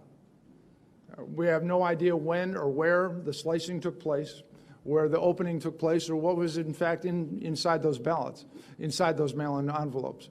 At that point in time, folks were then separating the mail-in ballot from the secrecy envelope. You could see that that's exactly what they're doing. They put one on the side and one on the other side, and then they take them and put them someplace, and I have no idea. And then the secrecy envelopes would go to another slicing machine, and that'd be sliced open.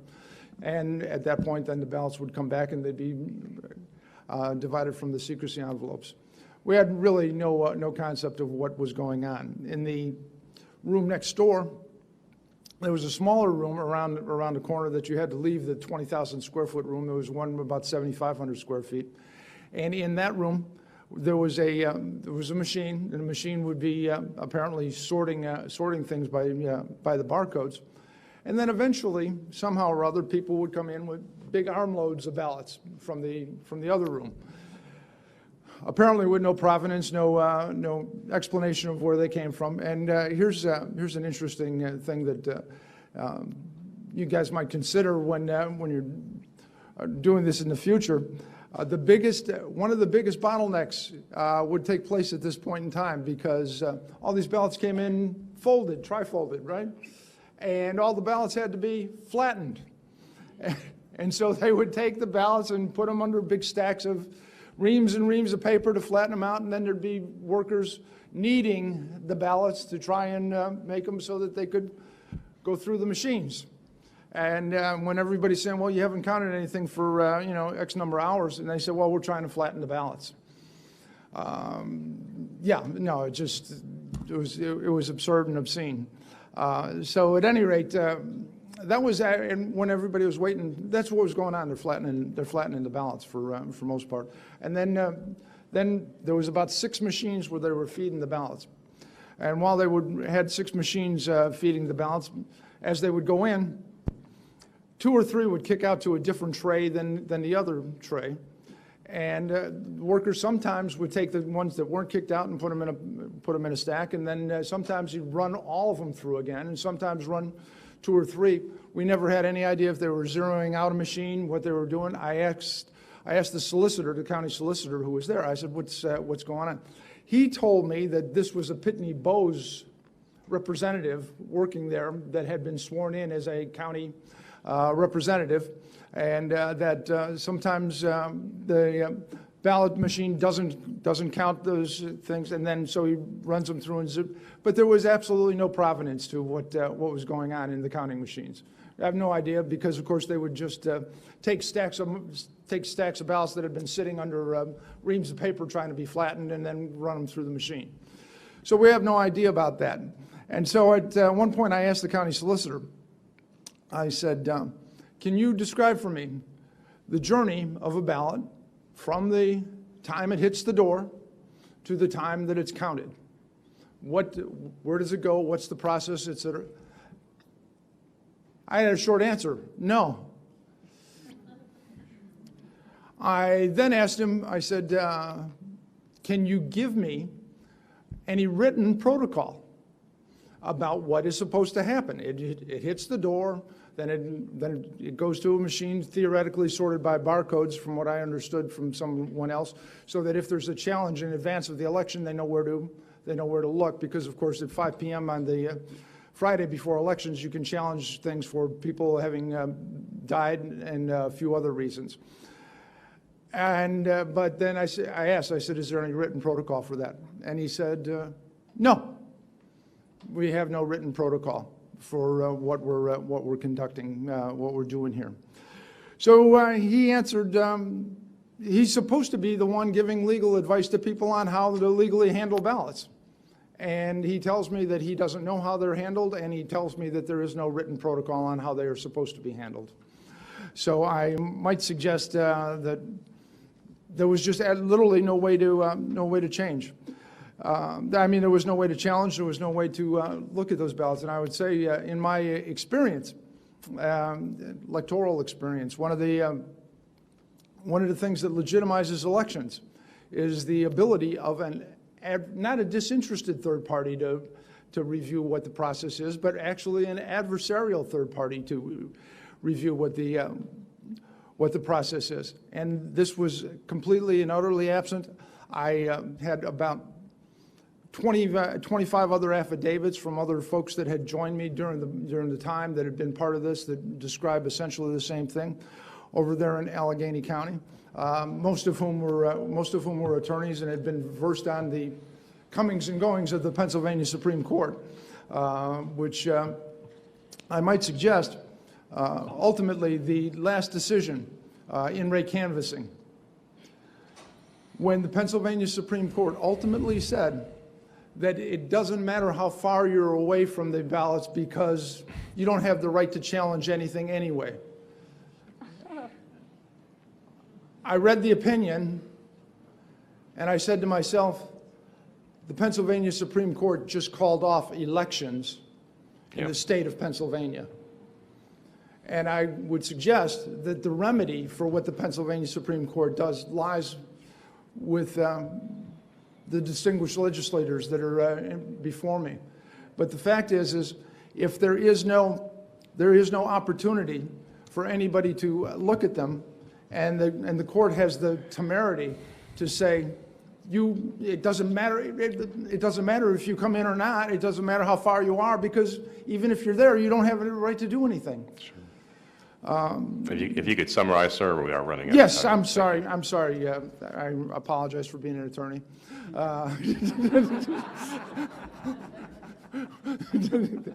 No, I apologize, Senator. But I just I'll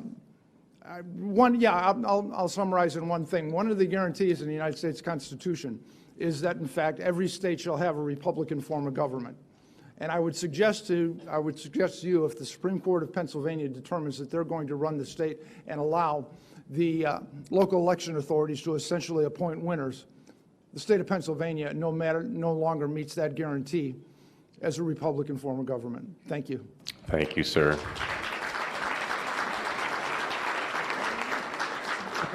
If we could go to our two witnesses on Zoom now, if you can come forth. And go ahead and start when you're ready. Hi, my name is Elizabeth Priate-Havey. I am an attorney and a resident of Montgomery County and the chair of the Montgomery County Republican Committee. Thank you, Senators and Mayor Giuliani, for providing me the opportunity to speak. After the primary, our committee prepared and provided to the PA legislative leaders and members of the Montgomery County staff in charge of the election a 30-page report of the mail-in ballot and election day problems and irregularities we experienced in Montgomery County. We made detailed recommendations for changes with the hope that the general election would be smoother. Unfortunately, that was not the case. There are a number of issues that evidence a total lack of transparency regarding the handling of the general election in Montgomery County. First, the Montgomery County Republican Committee was not provided meaningful view of the mail-in ballots at any time despite our requests. Second, we were not provided with regular detailed information about the mail-in ballots over the course of the election despite our requests. Third, we still lack complete and detailed information about these ballots despite our written requests. We were provided our first opportunity to view and learn about the canvassing site on Sunday, November 1st, just 2 days prior to the election. At that visit, the chief operating officer of the county showed us the room where the canvass was to take place. To our shock, we were told we could not directly check the mail-in ballots. After some significant pushback by me, the county agreed to allow 2 watchers inside the room, but they were never able to see the ballots up close. Again, there was no meaningful observation of the ballots and absolutely no check of the ballots by anyone other than the county staff, which is all run by the Democrats, as to whether or not these ballots met election code criteria. At the most basic level, we were not even able to check to see if a voter voted twice or if a voter was deceased. And with the removal of the signature being a check for existing voters, there was no way to protect against someone fraudulently voting for a registered voter. In addition to having no meaningful observation or review of over 200,000 mail-in ballots, we were not provided with the change in rules by the county to allow the curing of mail-in ballots in a timely manner. On Thursday, October 29th, I received an email from Frank Dean, who ran the election for the county, with a list of ballots with what they described as defects, and if the voter had been contacted by the county to cure the defect. At the tour of the canvass on November 1, we were shown bundled mail-in ballots divided by precinct, which the county identified as having a defect, and explained that those individuals had not cured these ballots as of November 1st. The county did not provide the Montgomery County Republican Committee with an opportunity to have an authorized representative present in what was effectively the pre-canvass, a legal term, pre-canvass of the ballots, when it reviewed and contacted voters about their defective mail-in ballots. After immediate investigation, it was clear that other counties across Pennsylvania were not allowing this illegal pre-canvassing to take place. In particular, our neighboring county, Berks County, a county that the president won by over 8%, interpreted the law as written and did not contact voters to cure ballots weeks prior to the election, as Montgomery County did. A portion of Berks County and most of Montgomery County share one congressional seat. So voters were not treated equally in these 2 counties in the same district. Since the election, we have received many calls and emails from Republicans with questions about whether their mail-in ballot was counted, expressing concerns that they didn't request a mail-in ballot but received one anyway, that they were made to vote provisional when they shouldn't have, that they have great concerns about the efficacy of this election. There is a real disenfranchisement of voters across Montgomery County. Many people feel their vote did not count. Because we lack the information we need to tell them otherwise, and because we were not able to have any meaningful check on mail-in ballots, we cannot provide these concerned voters with the assurance they need that the process was fair and that the election was honest. In addition to the lack of transparency we experienced in Montgomery County, the Kathy Barnett for Congress campaign found, with just the minimal information that we've been able to obtain, that at least 188 deceased people in Montgomery County voted in 2020. They also found concerning anomalies in the results. For example, more people voted in the small town of Norristown for the very first time than the voters who vote regularly. This occurrence is far outside the norm of what we have seen in past elections. These numbers must be reviewed and analyzed. In fact, a full review of the mail-in ballots across the state must be done. In order for this country to have trust in the electoral process, elections must be viewed as open and transparent. Both the Democrats and the Republicans should be provided with the same information throughout the process, and there should be meaningful opportunity to observe and object, not last-minute disclosures and rule changes. This legislature must reform the election law to provide for such transparency all along the mail-in ballot process from start to finish. And people need to feel confident that the same rules apply to each and every voter in every town and in every county in this state. Thank you.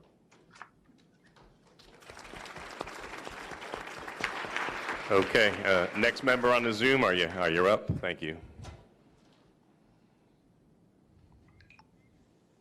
Do we have contact? She's still on. Okay, there you are. We're ready. Please proceed. For Julie Vahey. Oh, no, she's going. Go ahead. Hello, thank you for having me here today. My name is Julie Vahey, and I'm a resident of Montgomery County and the Executive Director of the Montgomery County Republican Committee. I'm here to speak with you today regarding my experience as an observer of the pre-canvass and canvass of the mail-in ballots. In Montgomery County, we had over 250,000 mail-in ballots requested for the general election. In the weeks leading up to the election, I personally trained over 100 volunteers to inspect and monitor the counting of these ballots to ensure the legitimacy of the vote in Montgomery County. Unfortunately, they were never given this opportunity. On Sunday, November 1st, during a walkthrough of the mail-in ballot facility, we learned that no watchers were permitted to inspect or even see the outside envelope of the ballot. After some significant pushback by our chairman, Liz Havey, the county agreed, of which I was one. As an observer at the canvass, I was corralled into a small, narrow holding area, which is blocked off by tables and plexiglass barriers in the corner of the room. Due to the room layout and location of the holding area within the room, I only had visibility to the space where ballots were flattened and scanned. This was a huge area, and the closest scanner was roughly 6 feet away and the farthest approximately 25 yards away. From my position within the holding area, I had no visibility or access to the room where ballots were sorted, outside envelopes were inspected, and both outside and secrecy envelopes were open. The space was divided from the scanning room by a large white wall, blocking all visibility to the slicing machines, the Blue Crest sorter, and the ballot storage room. In my opinion, this was a totally separate room and not one room, as the county election board argued. During our walkthrough of the campus facility on Sunday, November 1st, we argued that this was a separate room and was told by the county chief operating officer that we would be able to view this space by security camera footage.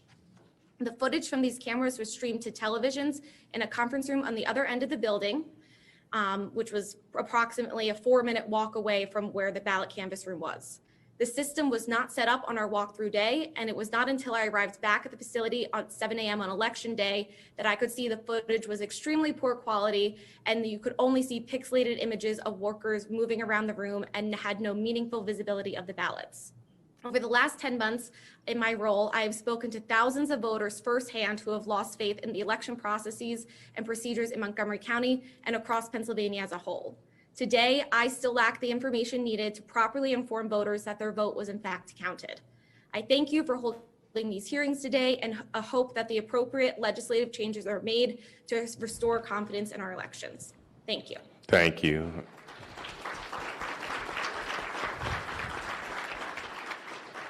Facts are stubborn things, and I appreciate you guys laying it out there. It doesn't make a difference. Mayor, if you can introduce the final panelists before we go to question and answer time. I believe there are two more on Zoom? Okay, please come forth, friends on Zoom, when you're ready. Here we are. We're here, but we can't see ourselves. Can you hear us? We hear you loud and clear. Please begin. Okay. My name's Charles Nudo. I live in Drums, Pennsylvania. Can you hear me? Yes. Can you see me on the screen? You're not on the screen. No, but please continue. Okay. Go ahead. My mother, no, we got somebody else.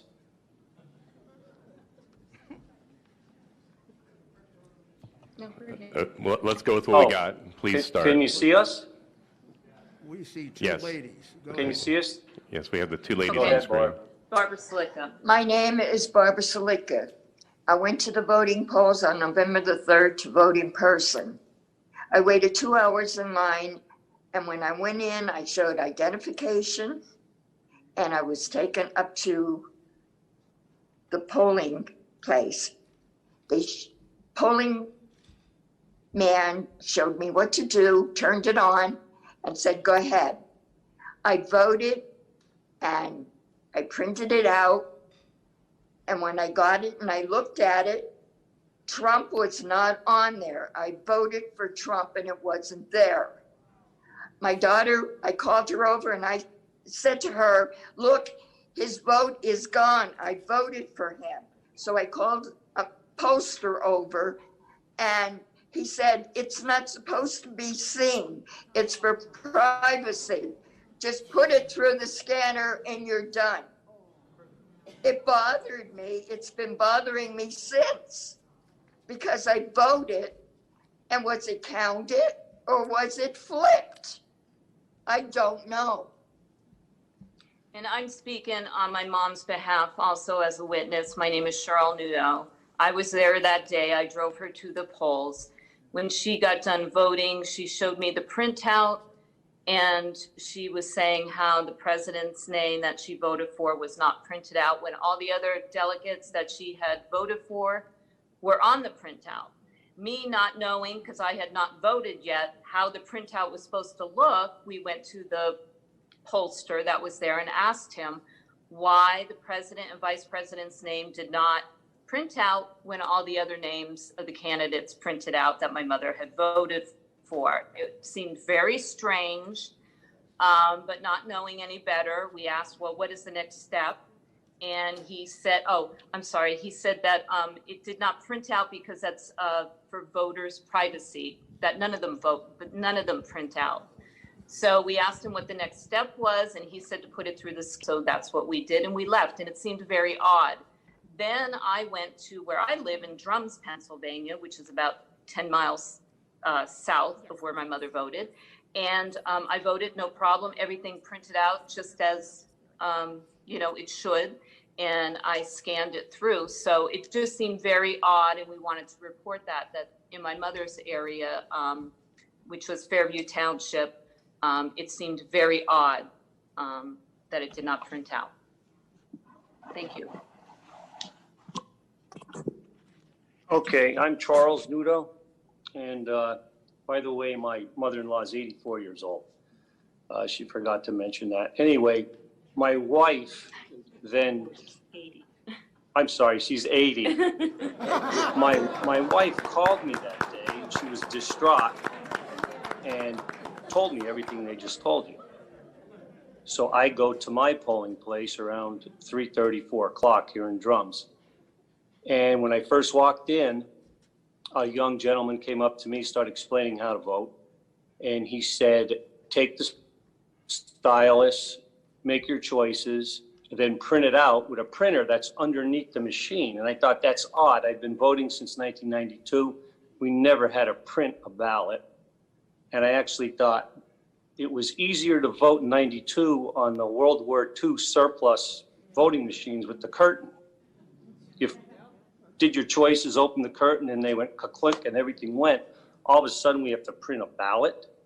So anyway, I'm pretty good with computers. I made my choices. I printed it out. All my choices are on there, from president on down ballot. And he said, now you have to put it in the scanner. And he turned over a sample ballot and pointed at a weird triangle in the corner and smiled at me. I didn't know what he meant. So I go over to the scanner, and I'm wondering, well, a scanner works face down when you scan, because I have one at home. Do I put it in face down or face up?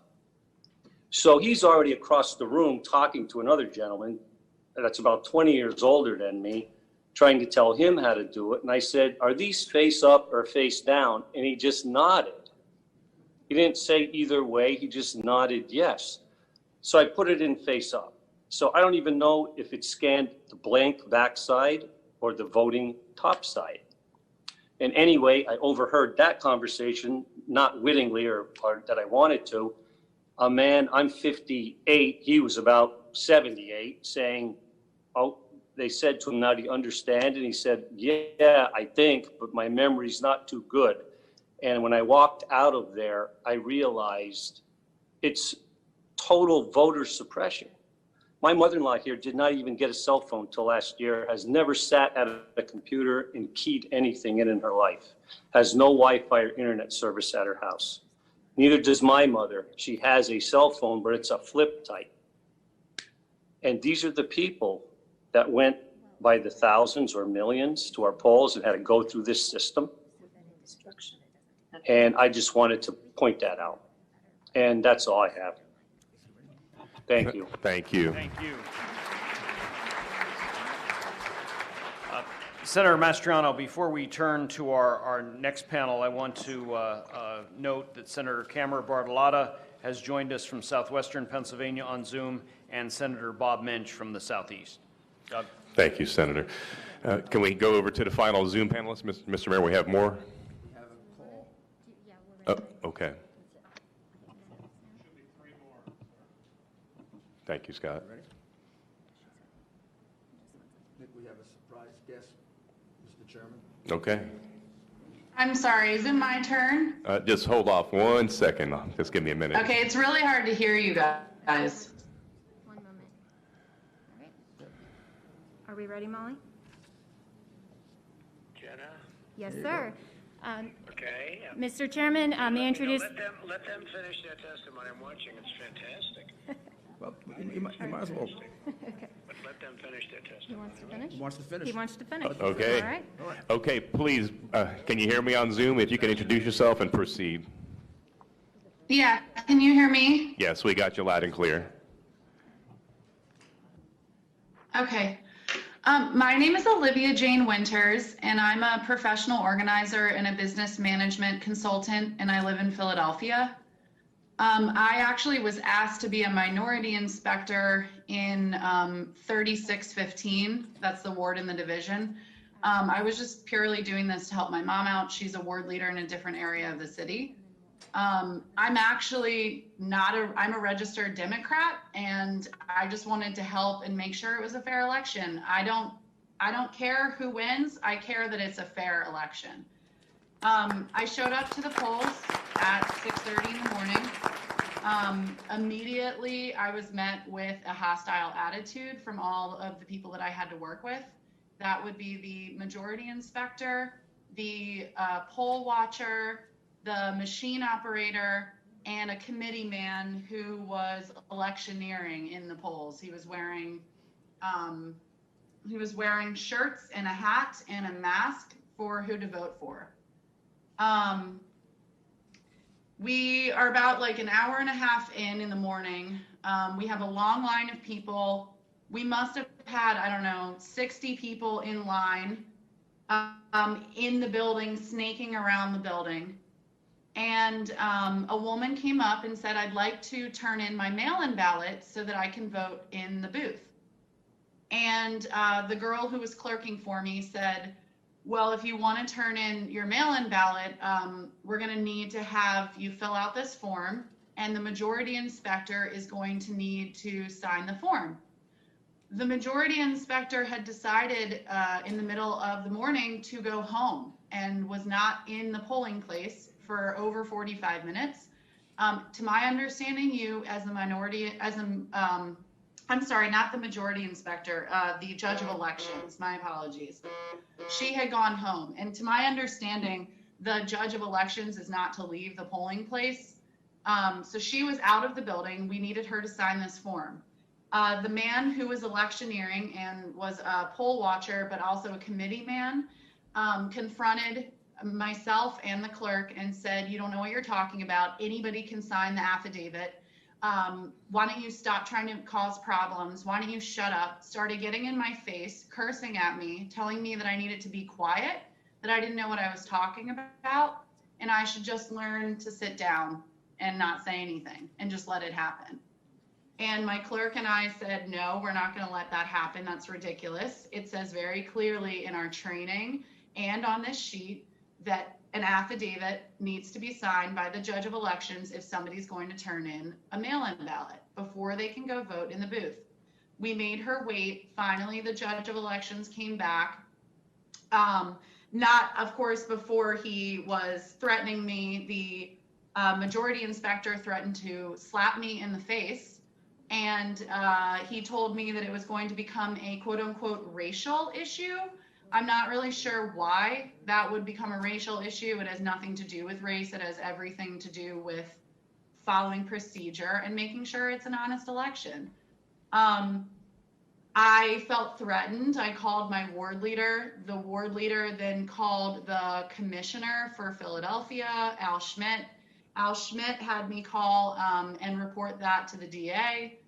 And then about an hour and a half after that, the majority inspector told me that she wanted to vote because we had a lull in people coming to the polls, so it was pretty quiet. And I looked her name up so that she could sign the book, and it said that she needed to remit her mail-in ballot or vote provisionally. She said, oh, I threw that in the trash. And I said, well, then you have to vote provisionally. And the machine operator and the same committee man / poll watcher who was electioneering that I mentioned before got up in my face again, told me that I didn't belong there, that I needed to shut up, started cursing expletives at me again, told me that they were going to allow her to do that and that I better be quiet about it. And then they let her go into the polls and vote. And she did not vote provisionally at all. She voted, and who knows, maybe she voted twice. Not to mention, it wasn't until I had actually called our ward leader, who had called the commissioner, who had called the DA, that they then sent representatives down to discuss this with me and defend me. I mean, I had maybe 6 men there because I was being threatened in the polling place. And the committee man that I mentioned earlier who was threatening me then got his cousin involved, who was working the polls as a poll watcher and was also wearing electioneering gear. She got up in my face, demanded to see my credentials, then tried to refuse to give them back to me, told me that they were illegitimate minority inspector certificates. They basically told me they were going to call my council rep and he was going to come down and make me leave. Just ridiculous threats. I then testified in a hearing for the city of Philadelphia for them on election day regarding this harassment. And meanwhile, I had mentioned that until we had the deputy sheriff come down and tell us how to actually receive a mail-in ballot and how to vote provisionally, we were not doing it correctly. The judge of elections was not doing it correctly. And I cannot stress this enough. My brother had the same role as me as a minority inspector in a different polling place. And he said they were not doing it correctly either. I don't think that anybody actually really knew how to receive a mail-in ballot. Most of the books that we had to get your authorized signature, some would have a remit ballot little box that you could click, and others didn't have that at all. So if somebody came in and remitted a ballot, I'd almost have to like hand write that in just to keep it as honest as possible. There was no place for that. So I don't see really how they were keeping track of that, because you could easily do both. And I mean, it happened in front of me. My majority inspector definitely voted and then went into the polls and voted again. And I'm unless you have questions, I'm not really sure. No. I think that's pretty much what happened. Thank you very much. Senator Mastriano. Thank you. If we can have our final Zoom, I guess it was 1 or 2 more, if the next one can come forth. Whenever you're ready.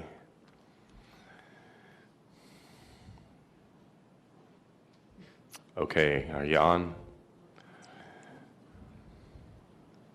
Hello?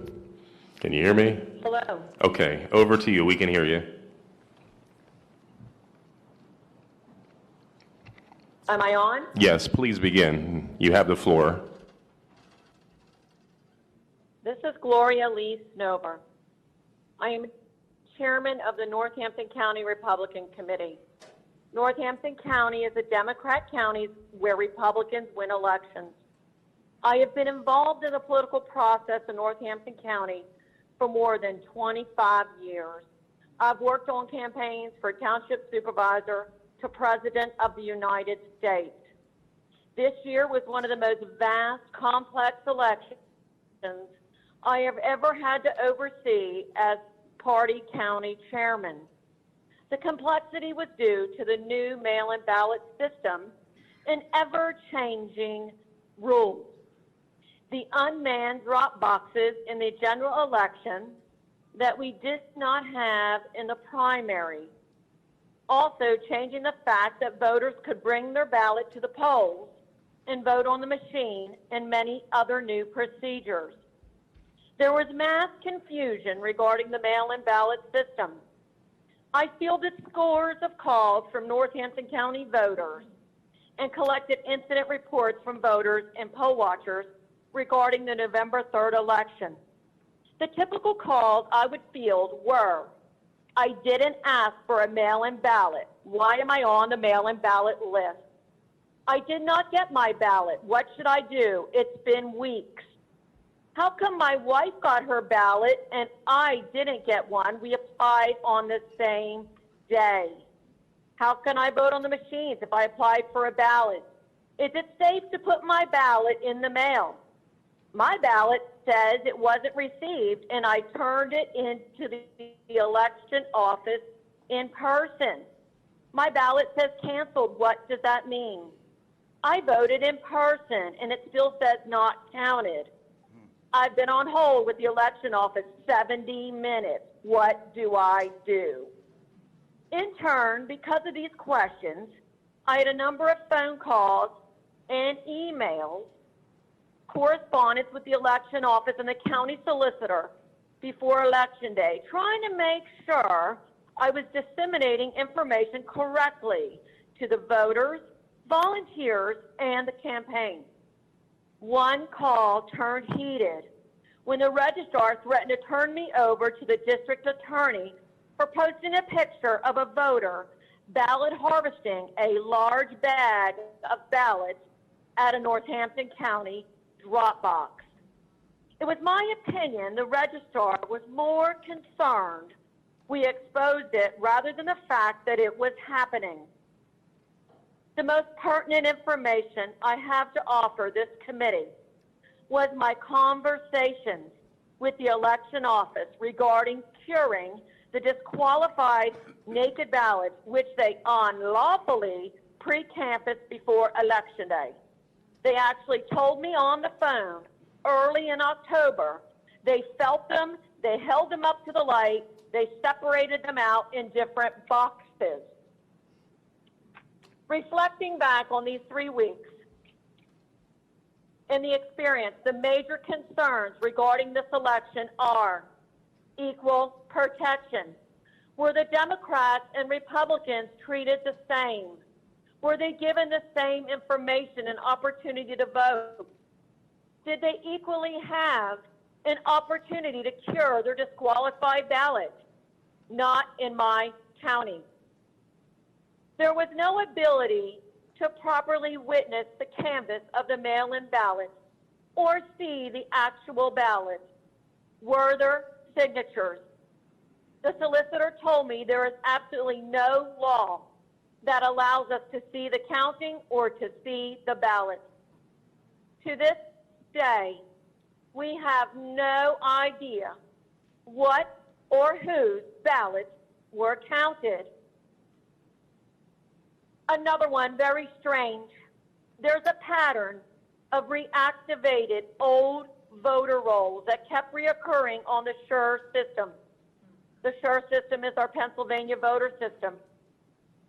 Scores of people that had not voted since the 1990s, more than 22 years ago, were all now reactivated and receiving mail-in ballots.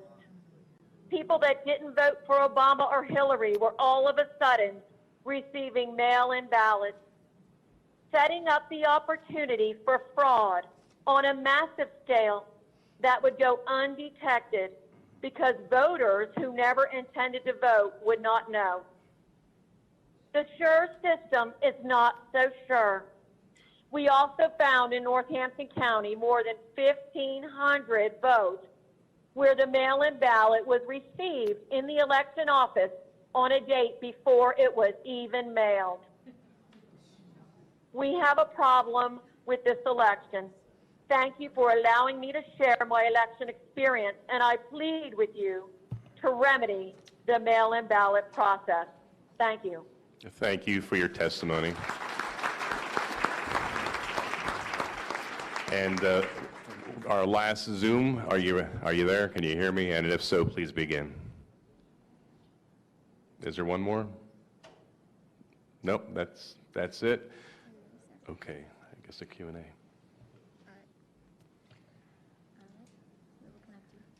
Let me begin now with questions from our representatives and senators.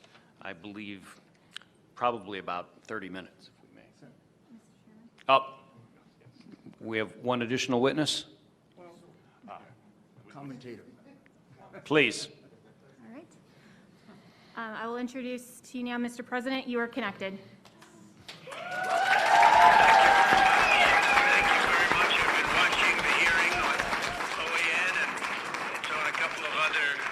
Networks, but I really appreciate being asked to speak, and I'm in the Oval Office right now, and it's very interesting to see what's going on, and this was an election that we won easily. We won it by a lot. A big energy official was on this morning on a important show and said there's no way Trump didn't win Pennsylvania because the energy industry was all for him.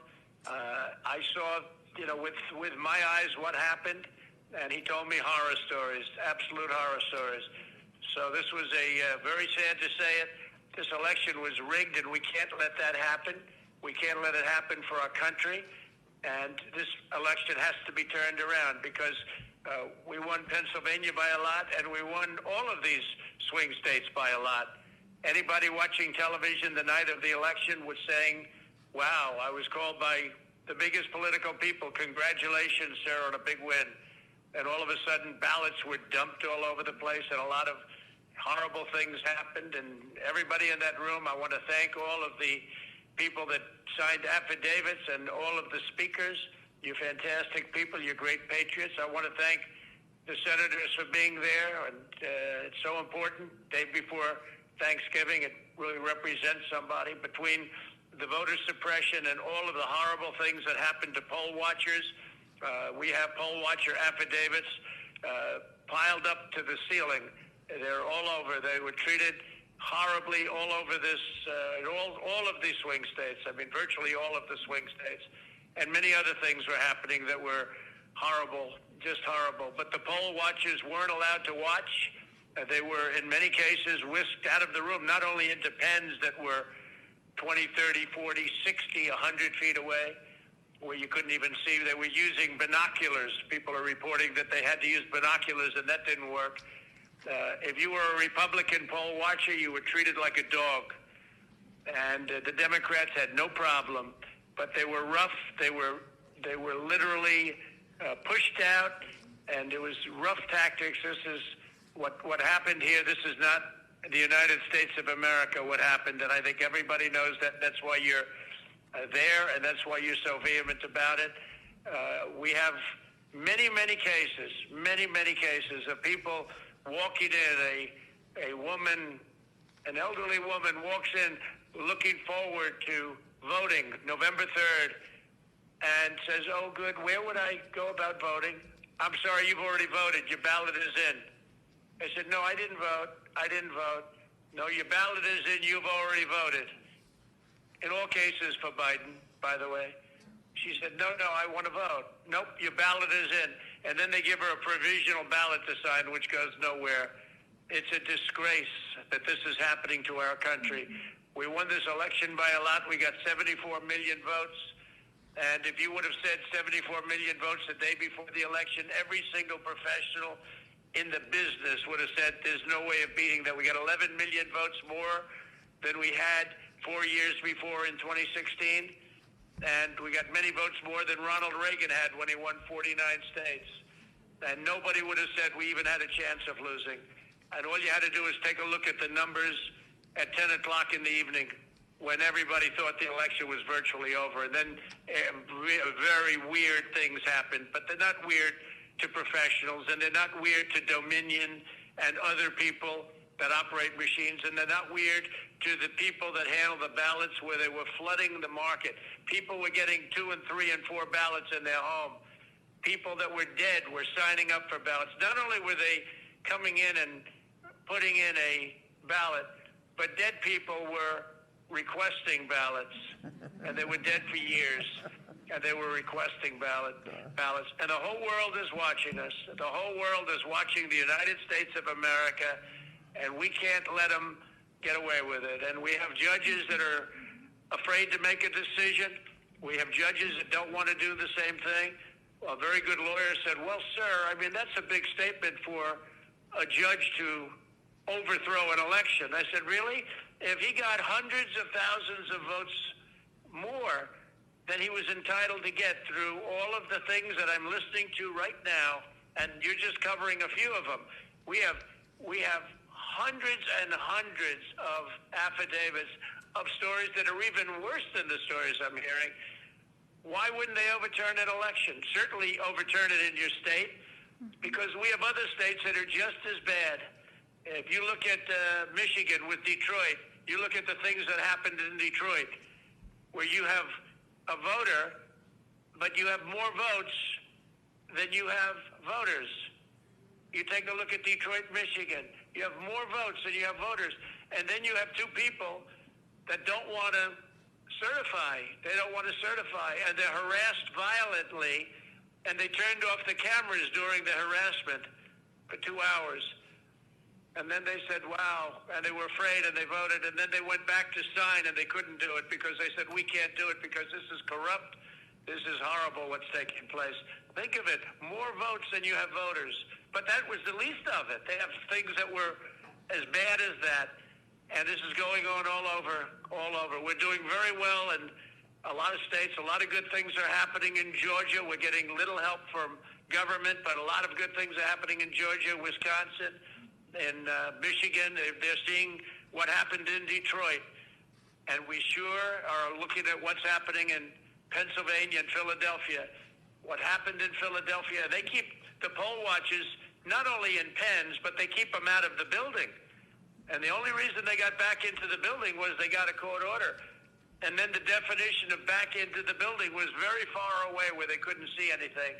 And they talk about closed circuit television, except you couldn't see it because the picture was so unclear you didn't even know what they were doing. They could have been playing a baseball game.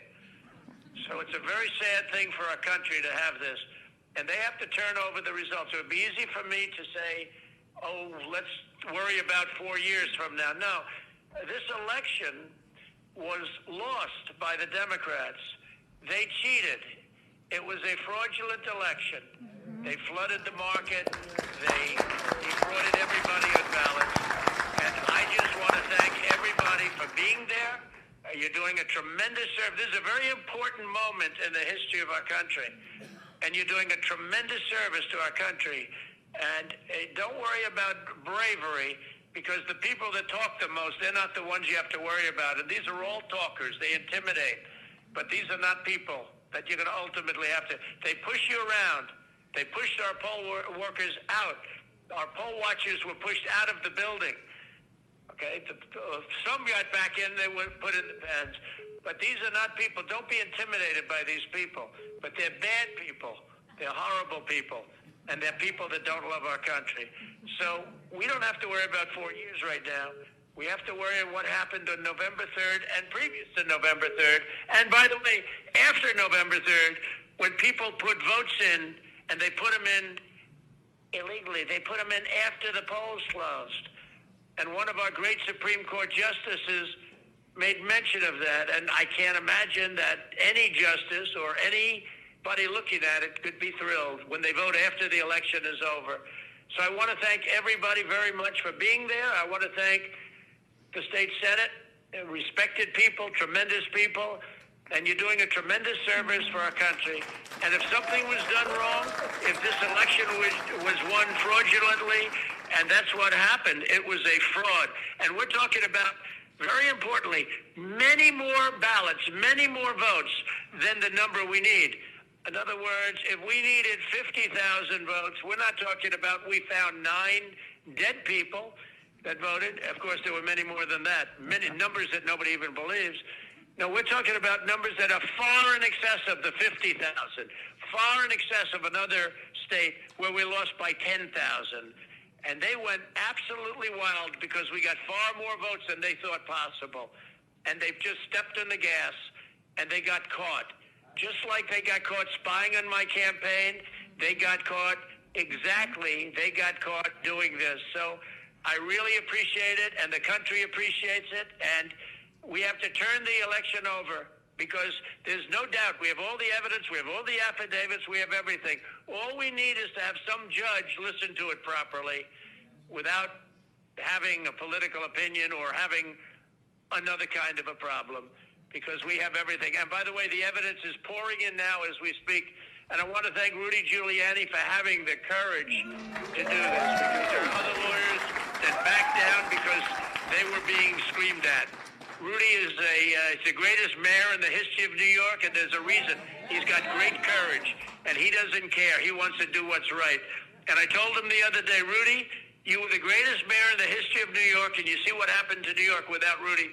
You were the greatest mayor, but this is more important. What you're doing now is far more important than being a great mayor of the city of New York and being its greatest mayor by far. By the way, by far.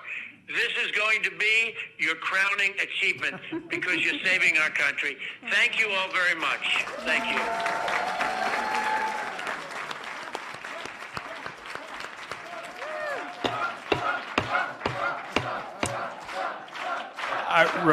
I think what you've just heard guarantees that 100 years from now, that this is the most important public hearing ever held by this Senate committee. We turn now for our questions. Representative Ryan.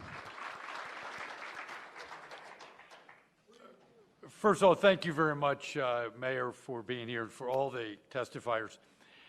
You know, 16 years ago this week, I was called out of retirement and recalled active duty to go to Iraq to do the elections in Iraq in January 30th, 2005.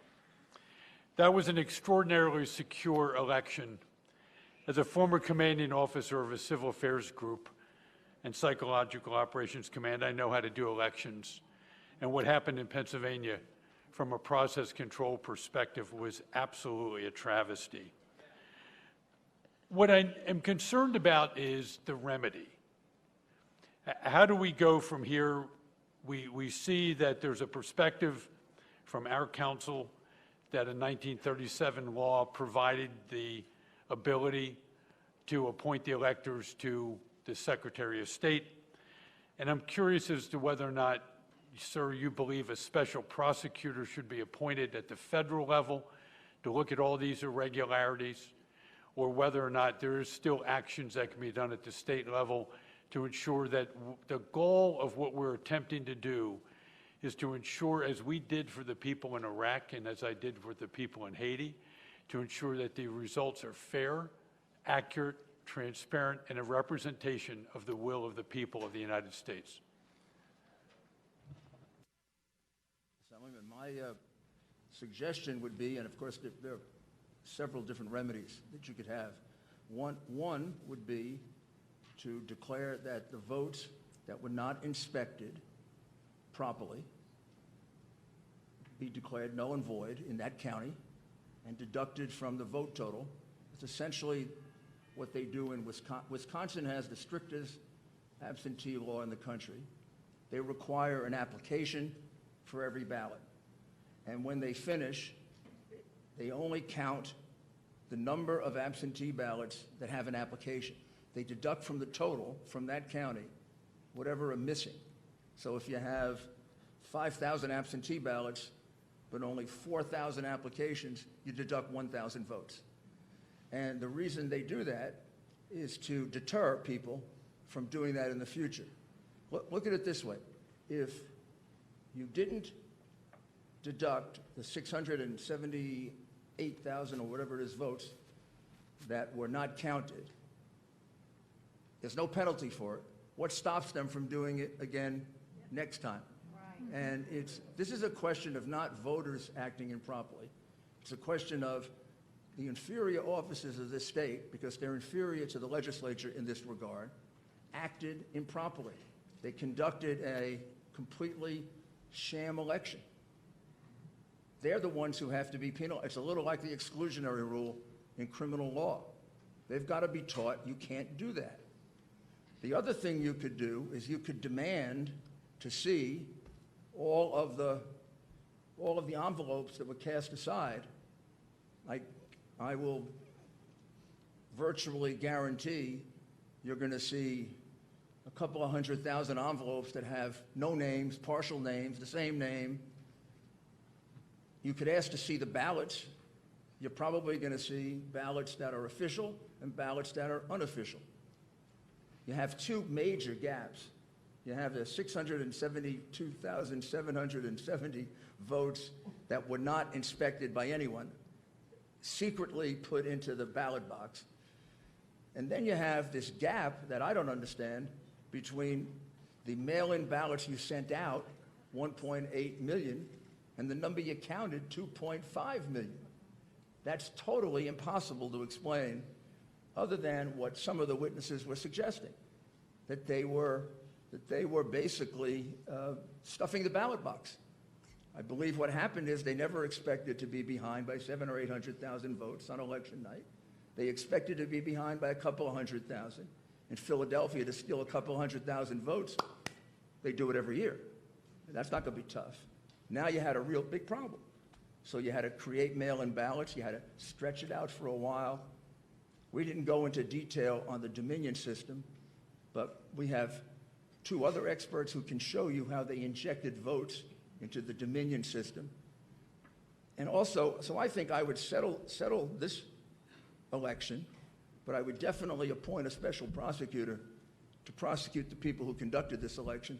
You might even ask just a general question: how could the governor and the elections commissioner, how could they have selected a company that counts our votes outside the United States? Amen. I didn't know that. Thank you. Thank you. Representative Mall, questions for any of our panelists? This is like our lightning round here to conclude. Thank you, Mr. Chairman. I think what I'm going to do is make more of a statement to throw out a timeline, because to try and reiterate what everyone else has already done. A couple of years ago, our Supreme Court in Pennsylvania very illegally redrew congressional maps. It's very clear in our Constitution that is a legislative act. Fast forward a couple of months ago, our Supreme Court rewrote our election law. Again, that needs to be done in statute. It is a legislative act.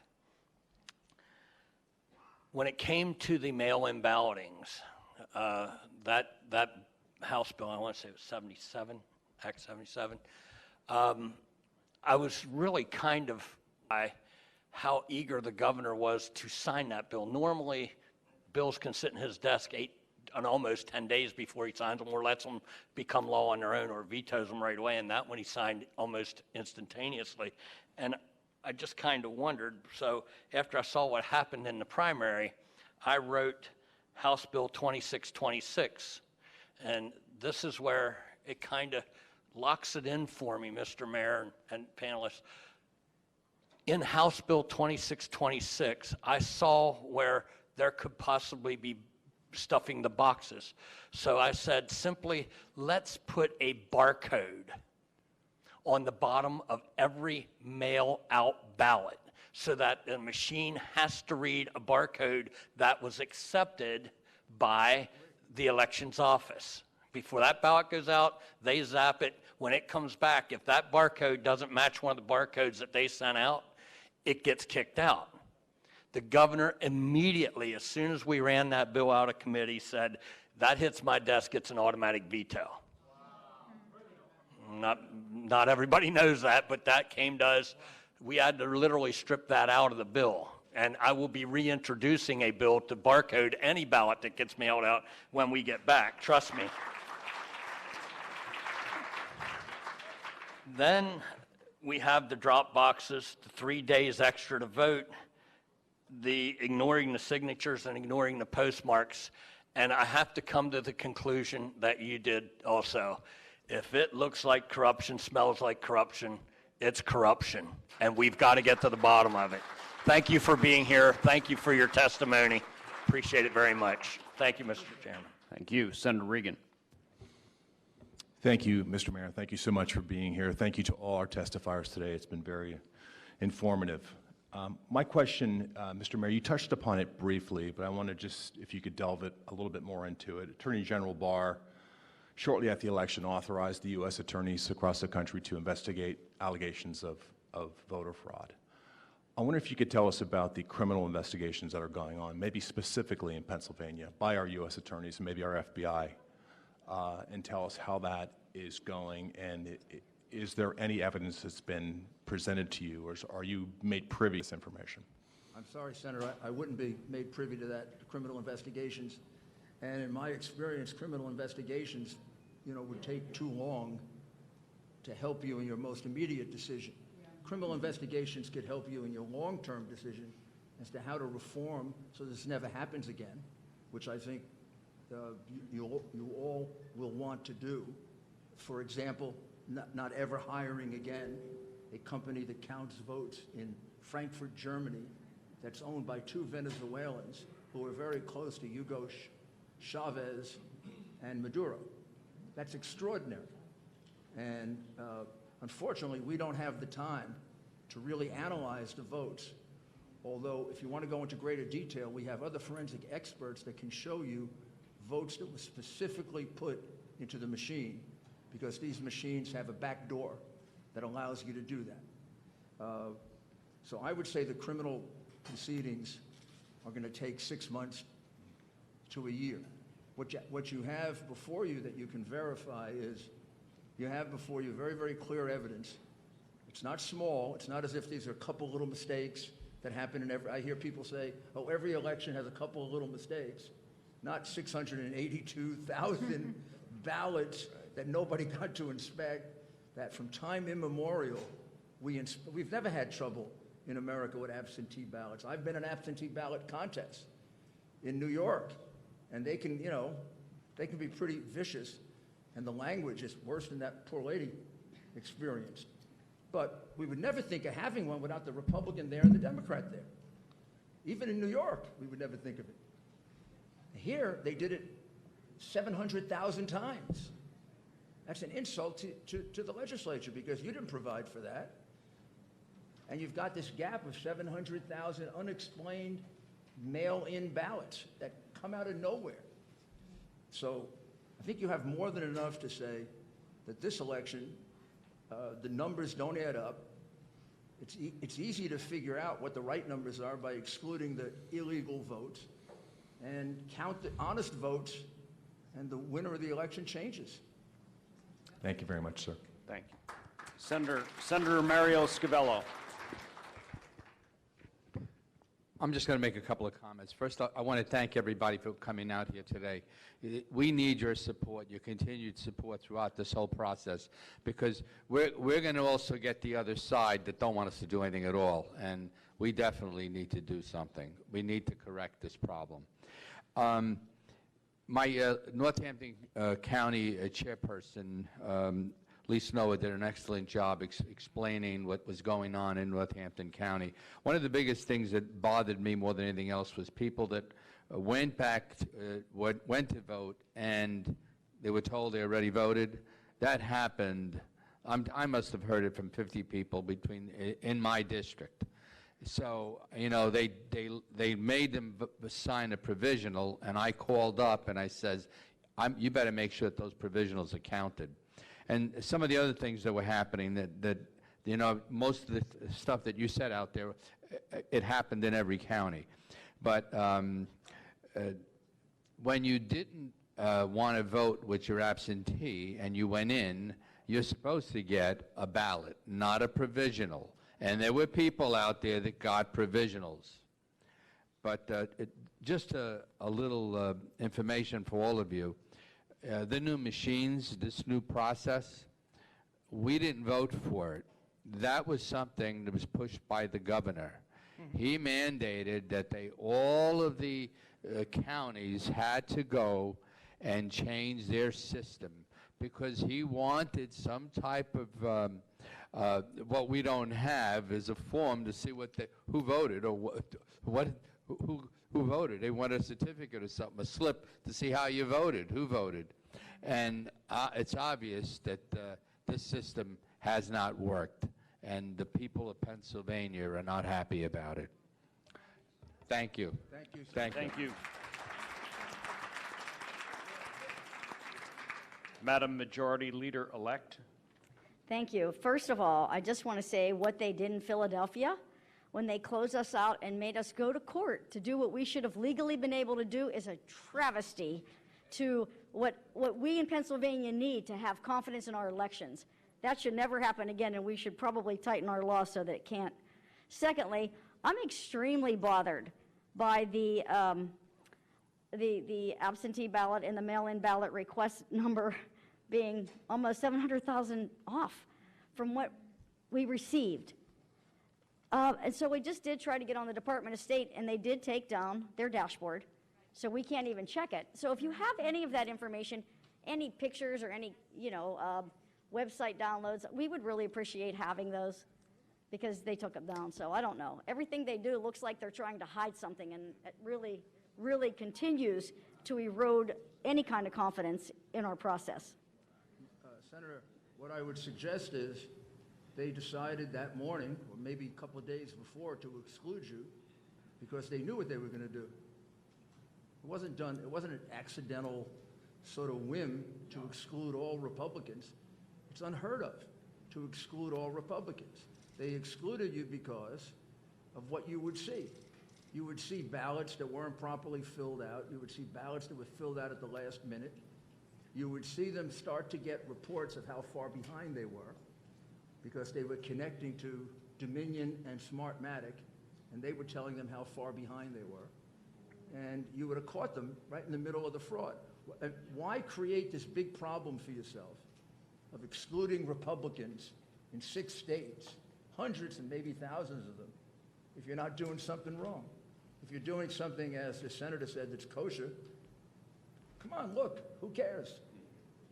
This big thing wasn't done because they were conducting an honest vote. It's kind of crazy to think that. This was done because they knew this is the only way they could steal this election. And when he was ahead by those numbers on Tuesday night, Wednesday morning, they panicked. I'll also tell you there's an expert witness who can testify that this pattern fits the pattern that Smartmatic used in 2 elections that they stole in South America. When the election was getting too far away, they called a halt in the voting count. Well, there was a halt called in 6 places, including in Pennsylvania. In one place, they made believe there was an overflowed water tank. It happened to be one little toilet bowl. They took a 2-hour halt, and in Michigan, they brought in 100,000 ballots through the back door and counted them with nobody observing them, except 3 people who happened to be remaining behind. That's evidence that's also in affidavits and could be presented to the Michigan legislature. Those people are willing to testify. And just one other thing, these people are very brave people. A lot of people aren't testifying. They're backed up by 50 more who are willing to testify. Obviously, we can't present all of them. I want you to know that all of them are backed up by numerous witnesses who say the same thing. But there are probably another 50 who are not willing to testify, including probably what would have been one of our best witnesses, because he's been threatened with the loss of his job and his children being thrown out of their private school. Thank you very much, Mr. Mayor. Thank you. Thank you, Senator. Let's try our Zoom capabilities here. Senator Michelle Brooks, calling in from northwestern Pennsylvania. Thank you, Senator Argyle. I did want to make a comment first. I join my colleagues in being concerned about the arbitrary Supreme Court decisions and their decision to decide to be legislators. And all Pennsylvanians need to be concerned about this. You know, it's not only the election or redrawing maps, what's going to be next that impacts our state? And so not only do we need to be looking at what happened with this election, we need to be looking at how we can stop the Pennsylvania Supreme Court from wanting to legislate when that's not what they're supposed to be doing. And it's very disconcerting, the decisions they made contrary to state law in regards to this election.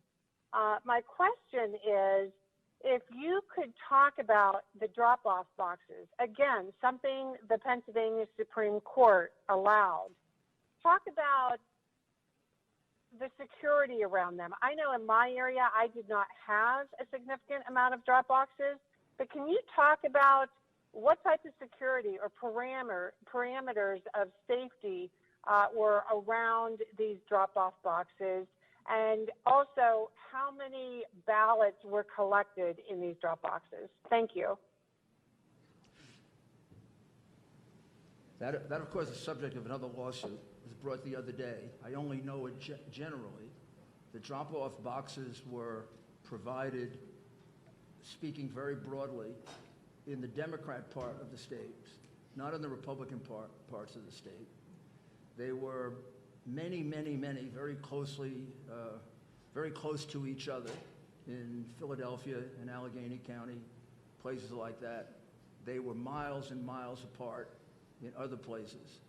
And as far as I can tell, I've only read the lawsuit, don't know the details of it. There was no security for them. And there are many situations where very suspicious activity was seen, with people dropping off, you know, you're not supposed to harvest votes, people dropping off 30 and 40 ballots at a time. That's a pretty big family. They're going to have a tough time this Thanksgiving, by the way, with the rules of the government. They're going to have to eat in like 4 or 5 different tents. With hopefully they'll be able to celebrate Thanksgiving. But I'm sorry, I just don't know the details of that. But it is the subject of another lawsuit. And the decision of your Supreme Court that is completely outrageous is the one in which they say that present means just being there. I mean, there was a movie with Peter Sellers called Being There. I don't know if you ever saw it, but he was a potted plant.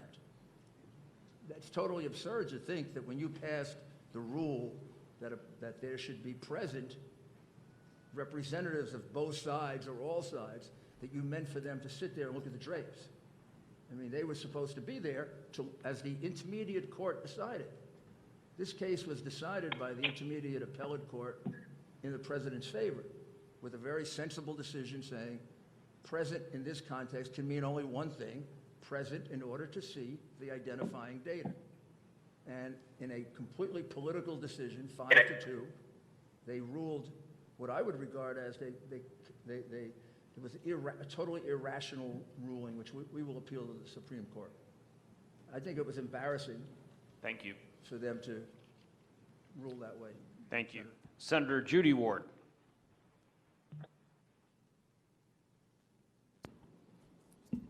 Thank you. And I also want to thank our testifiers today. They were incredibly brave, and what I heard today was so troubling to me. I don't know if I'll ever get it out of my head. And I'm sickened by the fact that it happened here on our watch. In regards to doing a forensic audit, would this be able to be done or be anywhere accurate? Does anybody know? I was just looking around for my two experts. He came over to tell me that all of the material that we have, forensic material we have, is archived, and we can easily make it available to you online, and you can look it over. I don't understand all of it, but maybe I have people help me understand it. But yes, you could do a forensic audit of the machines. Do it. And you can do that. Thank you. And I think it would be very, very helpful. I understand that even one machine would give you a great deal of information about how the whole system operates and how they slip votes in at various times. And you're not supposed to be connected to the internet in the counting room, but they were connected to the internet. And your tally was being sent to Frankfurt, Germany, where it was being analyzed. We have a question from Senator Langerholk out in Johnstown, connected via Zoom. Wayne, can you hear me? Thank you. Yes. Yeah.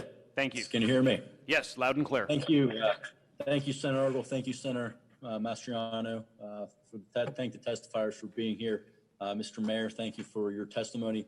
I've been vocal that we must allow this legal process to play out, and a country that we live in that we do not allow that is not a country that I want to be a part of.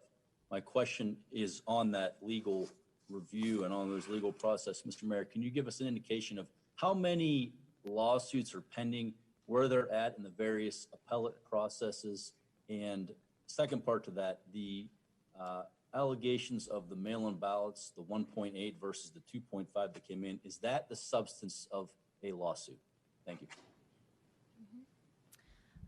This is Jenna Ellis, and the mayor has asked me to answer this question. So as far as the campaign is concerned, we have pending lawsuits here in Pennsylvania. That's going up to the Third Circuit. They've granted an expedited review. We also have pending litigation in Nevada. We also have recounts in Georgia and Wisconsin, and we also have a pending lawsuit in Michigan. So regarding the mail-in specifically, we are still looking at all of the other legal options, and we are also planning on filing additional litigation by the end of this week. I won't go into detail on that other than to say that this is asking for a judicial remedy to this, and also I'll invite the question from the panel as well in terms of a remedy. Part of what we are asking, or what we did ask initially, was to stop certification so that we could get to the bottom of this process. Clearly, you've heard sufficient evidence today that would lead any reasonable finder of fact to say that there's been sufficient evidence that you should stop that, you should not move forward with certification. What we would ask the judiciary in terms of remedy can be legislative as well under the Constitution. And I would direct your attention to Article 2, Section 1.2, which says that each state shall appoint in such manner as the legislature thereof may direct a number of electors. And so you, the legislature, without judicial oversight, can direct and take back that power. You have the opportunity as the legislature, and legislature in this context means the state legislature. So although there has been delegated authority to your Secretary of State and according to your law, at any time you can take back that power, and that is the provision and the protection that is embedded in the Constitution to make sure that when there are instances of corruption in a state, that the state legislature, which is the representatives of we the people, all of these wonderful people who are here today in Pennsylvania, and all of your constituencies who voted and who want their voice to be heard, because we are a government of the people, by the people, for the people. We the people need to submit. Thank you. Need to submit our vote. And so I would say in terms of a remedy, you may fashion that even outside the purview of the litigation that we are now bringing. And I'm happy to go into that into more detail if the panel would prefer. Thank you. Representative Kaufman. Thank you very much, and thank you, Mr. Mayor, for being here, and Attorney Ellis. We appreciate your service to the nation because these are definitely difficult times, and all of those who have testified, it truly does take bravery to step out in situations like this and talk about your personal experience. I wanted to direct this to Mayor Giuliani and Attorney Ellis. In the cured ballot issue, or uncured ballot issue, the ability to cure in one area of the state and not in others, that is certainly, to many of us, seems to be an equal protection violation under the 14th Amendment. Can you quantify what you found as far as maybe number or information as far as the number of ballots we're talking, and how widespread it is across the Commonwealth as far as, were there 2 counties that allowed for curing, and they were Philadelphia and Pittsburgh, or were there more counties out there that allowed for curing? That kind of information would be very helpful to us, I think. There's no question, Representative, that it went on, and it went on in the 2 counties you mentioned, and probably 3 or 4 more, curing, in other words. It did not go on in the majority of counties, Republican or Democrat. Most of them were in a quandary. The Elections Commissioner sent out a notice, advice that you could cure the ballot. If you check with your lawyer would say, no, you can't do that. The legislature has to provide for a cured ballot. So your counties that were sticking to the strict letter of the law didn't provide for curing. The counties that were acting, I would say, illegally, because the Election Commissioner doesn't have the authority to make that change, followed it. It does turn out that those are largely the Biden counties did the curing, and the Trump counties didn't do the curing. It's hard to know how many it affected. I could get you the number of actually cured ballots, but I don't think I can get you to the number that weren't cured. Okay. Who were the ones that were affected. When we argued this in front of the court, the judge said, well, maybe those people in the counties that didn't allow curing should sue that county. But that county didn't do anything wrong. That county followed the law. The reason they were deprived of their right to vote on an equal basis is because other counties followed what would be the illegal advice of the Election Commissioner, that you could cure a ballot, for which there is no authority in state law. So we will try to do better to get a good number there, but it's hard to do because a lot of it affected people who just didn't vote. Sure. But I do think the practice, in some cases the numbers are sufficient to overturn the election. In some cases the numbers aren't. But what they do is show how onerous and how draconian the measures were they took to flip this election. I mean, some of them result in numbers that affect the outcome of the election, like not examining the ballots. Some of them don't. But there's still indications that this was a deliberate fraud. This wasn't just a couple of election officials kind of screwed up. This was a deliberate, planned fraud, and that's why the remedy, which seems kind of tough, is justified. If this were just a couple of mistakes, that would be a tough remedy. But this is a plan that was carried out throughout your entire state, and I submit it was carried out in concert with other Democrat organizations. And if you look carefully, they picked only Democrat cities where they control law enforcement and the courts, and they can get ridiculous decisions, like the first the decision they got from a judge in Philadelphia who said, oh, you're present, why do you have to see anything? Well, because I'm an inspector. That's why. That's a purely political hack decision. And they knew they could get decisions like that in Philadelphia, in Detroit, if it were a different kind of election, Chicago, New York. Those are the kinds of cities they picked. They didn't pick, even in your state, kind of neutral cities, Democrat or Republican. Thank you. Thank you, Representative Schemmel. Thank you, Mr. Chair. 3 quick questions for 3 different testifiers. So we certainly know about the irregularities and inconsistencies. You just detailed an inconsistency, and you can't prove a negative. That's why you can never prove votes that were never allowed to be cured. But in regard to allegations of fraud, I have a question first, and forgive me, I don't remember names, but the gentleman here from Philadelphia who was denied admittance to observe in a poll. You described being denied the ability to get into a polling place. Did you seek to be admitted to any other polling places and were also denied? I could have gone to other polling places where I heard there was problems, but we decided to move on to other problems. What was her name? I was actually at her polling place that when she was being totally harassed. I was one of about 5, 6 guys to stop the harassment. So there was no polling place that you sought admission to in and around the city of Philadelphia that just allowed you in when you displayed your orange card? I probably could have gone to that entire ward and had the same problem. We went out of that ward because there was other problems going on that day. Okay. Next question for a gentleman next to you, from the attorney from Florida. You were observing polls and the processes in the city of Pittsburgh. I believe that you described being kept away from being able to observe the tabulators and so forth. That was a problem we certainly saw in other places in the city of Philadelphia. When you were eventually allowed to get closer, where perhaps you could see the ballots and the votes, did you observe anything different about the behavior of the tabulators? Did their behavior change? Did their methodologies change? Anything to lead you to think that they were conducting the process one way when you weren't observing, and a different way when you were?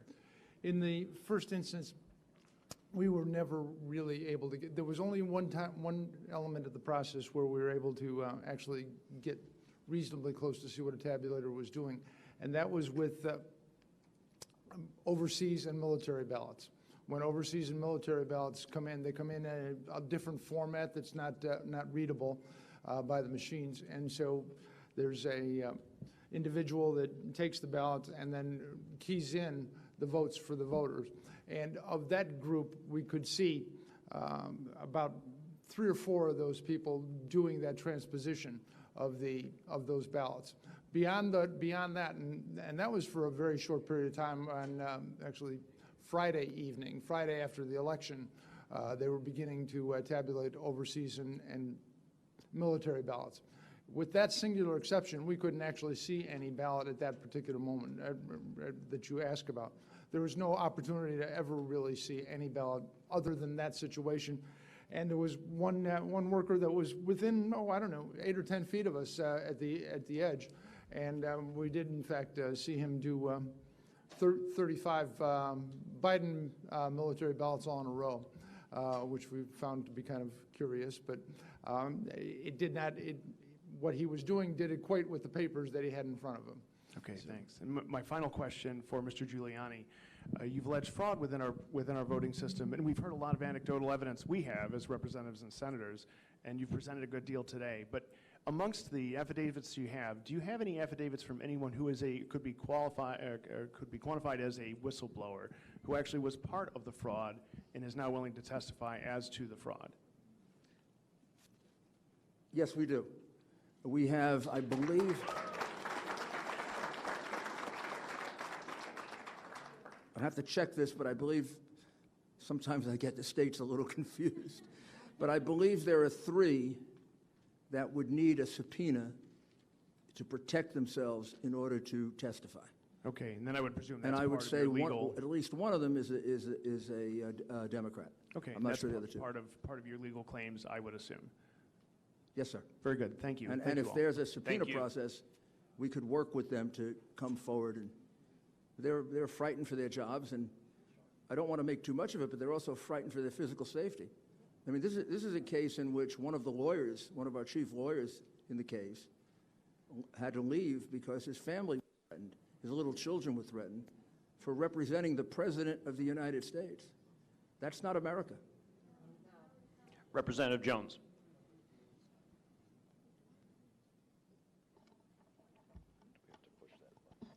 Can you hear me? Okay, great.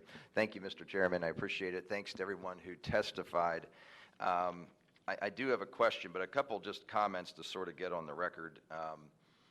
for those that maybe think this is like we just don't like the result, that's not really the case. I've spent weeks since the election having numerous people go through data, and for the sake of time, I just want to highlight a couple of examples why some of these things just, at a minimum, they certainly make you scratch your head a little bit. One thing is voter registration trends that I've gone back, we went back to 2004 and all of the presidential elections, and pretty much without exception, the registration trends in a given county are a pretty good indicator of how the votes would go.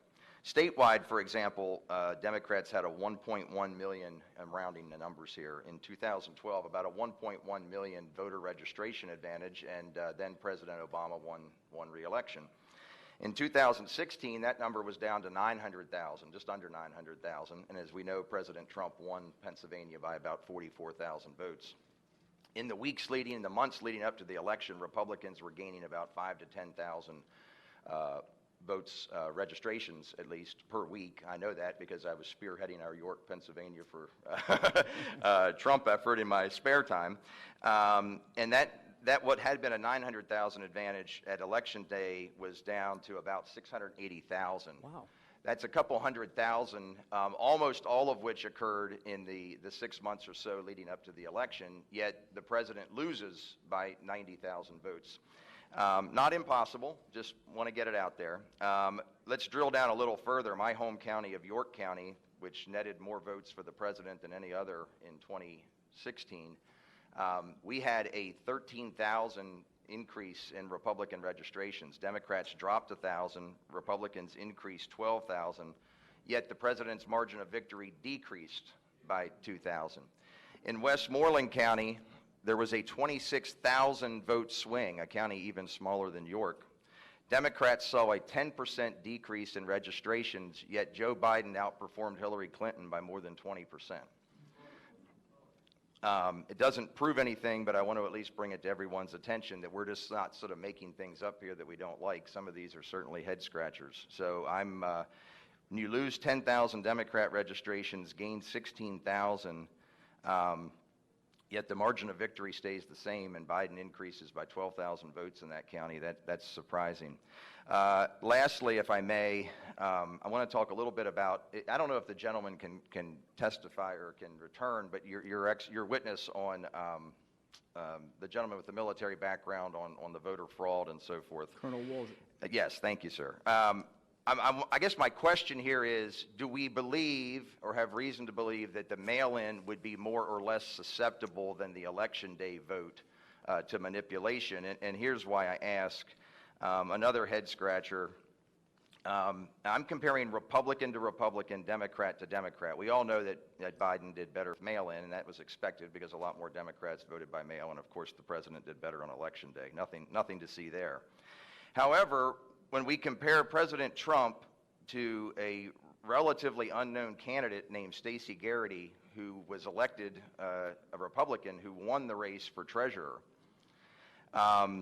on election day, the president did 128,000 votes better than Ms. Garrity on election day. Not really all that surprising. A number of people don't vote down ballot and so forth.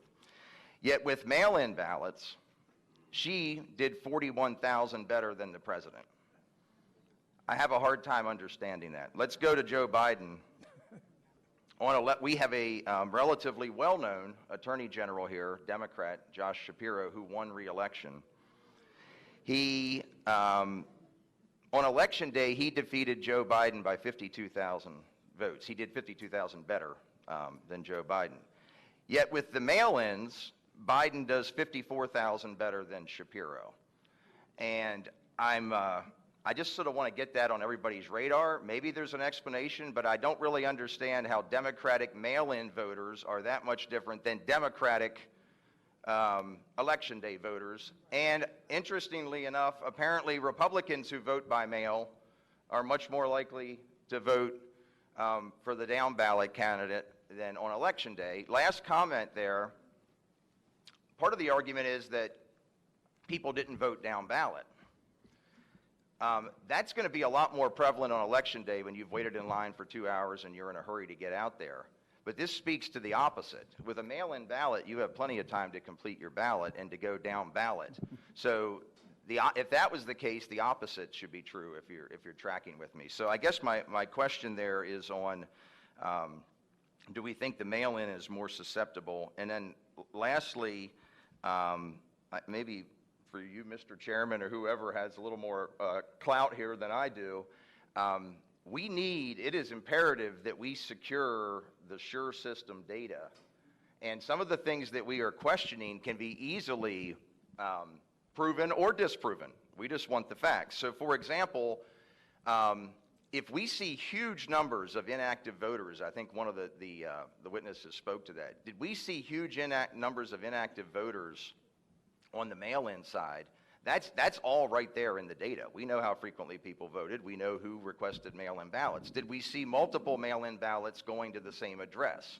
It is mind-boggling the record turnout that we saw in a state where mail-in voting is brand new during a time of COVID, where the ground game was certainly hindered by that. Doesn't mean it didn't happen, but we have the data. This is a simple query of data. This is not a manual recount of ballots. This is a simple query of data that the state possesses, specifically to say, did significant numbers of mail-in ballots go to the same address? I could do that myself in probably 10 minutes if I had the data. And do we see large numbers of inactive voters coming out for a candidate who had very little enthusiasm? And maybe it all happened, but we don't have to speculate. The data is there, and I would suggest we have a look at that. So I apologize. Thank you for humoring me with that. It's just a topic we hadn't touched on very much. I wanted to throw some examples out, and I am curious if you feel the mail-in is more susceptible or less susceptible than the in-person voting. Representative Jones, the user's manual for specifically the Dominion and the ES&S suites, they do allow the administrator to batch process mail-in votes. So what that does is they process all the mail-in votes in a batch, and it can be a batch, they normally scan in batches of 50, but they can just chunk all of those votes into a batch file. The administrator then can select which candidate or which percentages of that mail-in ballot go to which candidate. So they're very susceptible to individual manipulation by an administrator operator. And would that be, if you were trying to move large numbers of votes, would it be more logical to do that through the mail-in where you had a large batch at a county level, or am I speculating too much there? Yes, no, and it's to do a manual recount of all those ballots is much more time consuming, and like we mentioned earlier, if they were mass produced, and they were single vote, then there is potential to add extra ballots to the count. Thank you very much, and I appreciate you giving me the time, Mr. Chairman. I also am just curious what we heard the testimony with the USB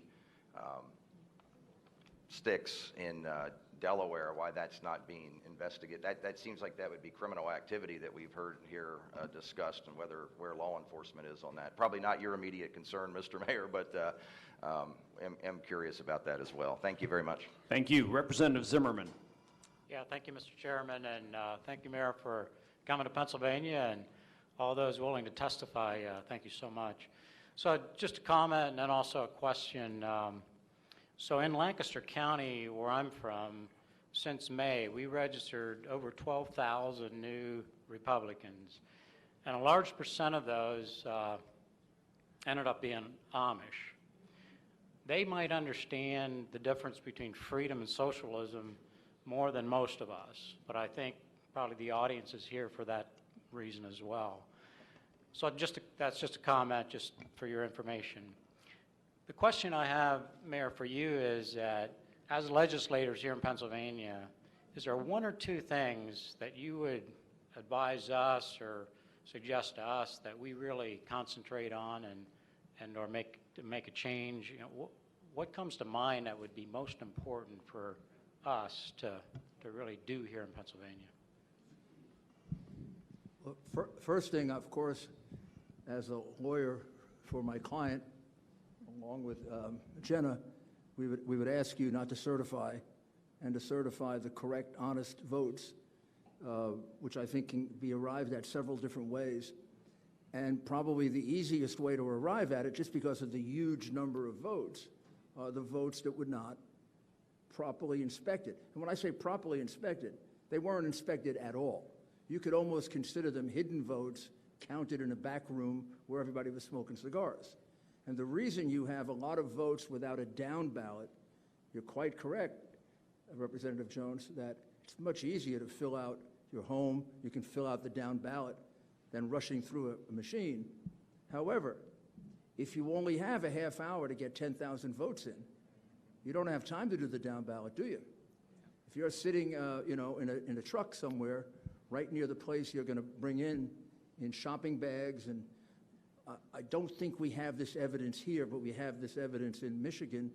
We have evidence of trucks coming in with ballots in garbage pails and ballots in cardboard boxes. So maybe it's my prosecutor's paranoia, but it seems to me that those ballots were filled out that night. And you don't have time to vote for all those. You just got enough time to go.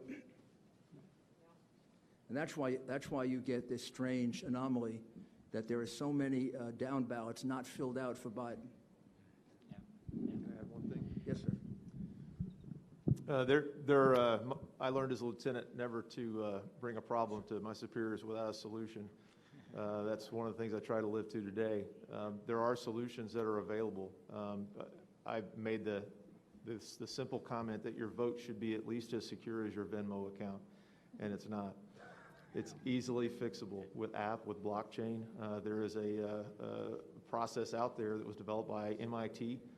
It's called Votes, V-O-A-T-Z. It's being fielded now. The problem is there are no national standards for federal elections, and there are no enforceable standards.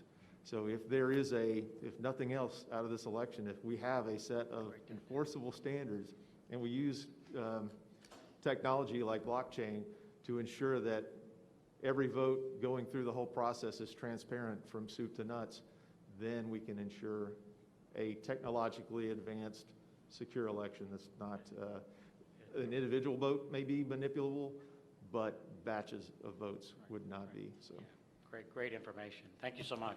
Thank you, Mr. Chairman. Thank you. Can I add one thing Sure. as well for the mayor? So you asked what two things? Well, I think those two things are very clear, that you have to deal with today and then you have to deal with the future.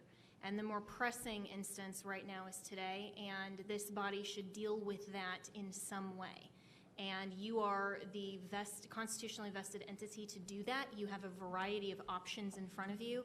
And when you deliberate together how to best address that, you have the constitutional authority and permission to do it. And so the mayor has suggested one possible remedy. There are others, and you could call for a special election. Still, you can direct the manner of your electors. You have a variety of constitutional options, but one option should not be to ignore it and to certify a corrupted, irredeemably compromised election.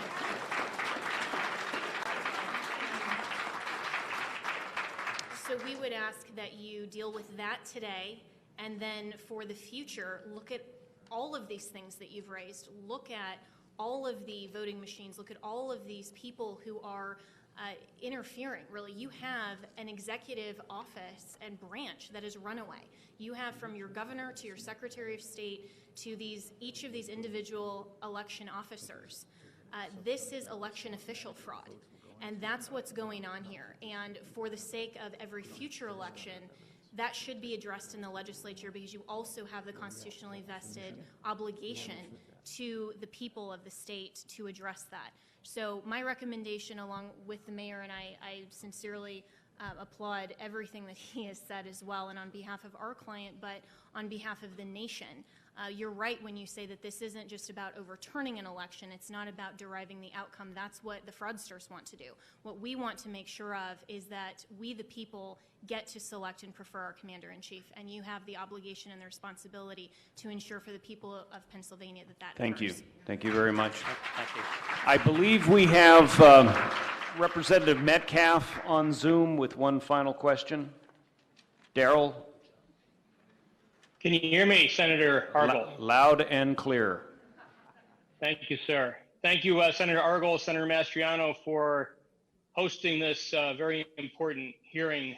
It's very important to the future of our republic today. Thank you for the invitation to the House members that are joining you there today. Thank you for the invitation for me to join you via Zoom today, and thank you for the opportunity to provide some input and ask a question of Mayor Giuliani here today. But a lot of what's been talked about, and I really appreciate Mayor Giuliani and the attorney's initiative to the General Assembly to reassert our constitutional authority regarding the certification of this election. I am former state government committee chair that had oversight for the election law for many years. I served in that position not during the last term, but in the past, and we have battled in Pennsylvania to fight the fraud and fight the way that our election laws have been violated, not just for several cycles, but for decades. And we've actually had a state Senate race that was overturned, I believe, in the Philadelphia area back in the 90s because of fraud. So when we look at what has occurred here, and I really appreciate Mayor Giuliani bringing all of those individuals before us today to provide testimony at this hearing. And I think even more important, I hope that we get a chance to see that their testimony was heard in a court of law where a just ruling is found to protect every legal vote that was cast here in this election in November, and to discard all those votes that were not legally cast. And I think as we've been overwhelmed, as was mentioned by the senators at the beginning of this meeting, that as we came through election day, and prior up to that, we'd had 3.5 million people filing for unemployment because of the unconstitutional dictates of Wolf to shut down businesses and stop people from going to work in Pennsylvania. And we were just overwhelmed with those calls. But since election day, we have been overwhelmed with calls from individuals who are distraught over the future of our republic, the future of our future elections, and being able to ensure that people are having their legitimate legal votes counted to elect who's going to govern them. And right now, with the examples that were shown here today with these witnesses, a lot of the people have been calling my office and emailing me. They are demanding action. And as we've heard today, there's a lot of citizens out there that have important information that needs to be shared in the courtroom to ensure that these fraudulent activities, and it's not, I mean, a lot of times when people talk about fraud, they're thinking of impersonation, but that's not what we're talking about. We're talking about fraudulent activities as far as a fraudulent election because they've not abided by the laws that have been passed by we the people through our elected legislature as the U.S. Constitution, as our state constitution, as our laws provide for to facilitate our elections. So, Mayor Giuliani, as we move forward, and I stand with Senator Mastriano and others that are there today. I actually sent an email out while I was listening to some of the testimony today given at the hearing to the whole Republican caucus in the Pennsylvania House to encourage them to sign on and listen to what was happening today with this information that I think they all need to hear, and that every Pennsylvanian, every American needs to hear, to help encourage our citizens, Mayor Giuliani, as you move forward in the court battle. I know the press has been continually, day after day, saying no evidence, no evidence, no evidence. Well, I think we heard a lot today. Do you expect that you're going to have an opportunity in the right level of courts in our state, in our nation, to have this evidence presented by some of these people here today and others that you have signing affidavits? Yes, I am. I'm certain that there will be a court decision that will allow us to present our evidence. The case in Pennsylvania was dismissed on a motion to dismiss, in which the judge made factual findings against us, basically saying he thought our claims were absurd. Of course, he has no right to do that on a motion to dismiss. On a motion to dismiss, he has to assume that everything we're saying is true, and I think it was just done to delay us. And I can't imagine a judge giving a correct decision here that wouldn't at least allow us to have a factual hearing. And the reason we came to you and some of the other state legislators is because I believe that we're being denied our right to a hearing by the courts. But then again, you do have responsibilities equal, if not superior to the courts, to oversee these elections. So we've made similar requests to the legislatures in Michigan, Arizona, and Georgia, and we're very hopeful that next week we'll get to present to them as we also press for a hearing in court. I think it is really important for the American people to see these are not my claims or Jenna's claims or President Trump's claims, and many of these people came to us because they're so upset. These are the complaints of the American people. And I'm more than happy to make available to you an outline of the other affidavits. It would have been impossible to produce all the witnesses, but I can show you that for each one of these witnesses, there are anywhere from 15 to 50 other witnesses who saw the same thing. I have a list just in Pittsburgh alone of 27. I have a list in Philadelphia of 32. I have a list of about 40 witnesses on cure. Even though the numbers aren't ascertainable, there's still a lot. None of the things we're saying to you are just arguments. This is evidence. I keep explaining to people, affidavits are the best evidence you can have until somebody actually gets into court and swears. And Thank you. Our evidence is under oath. Their claims are just claims.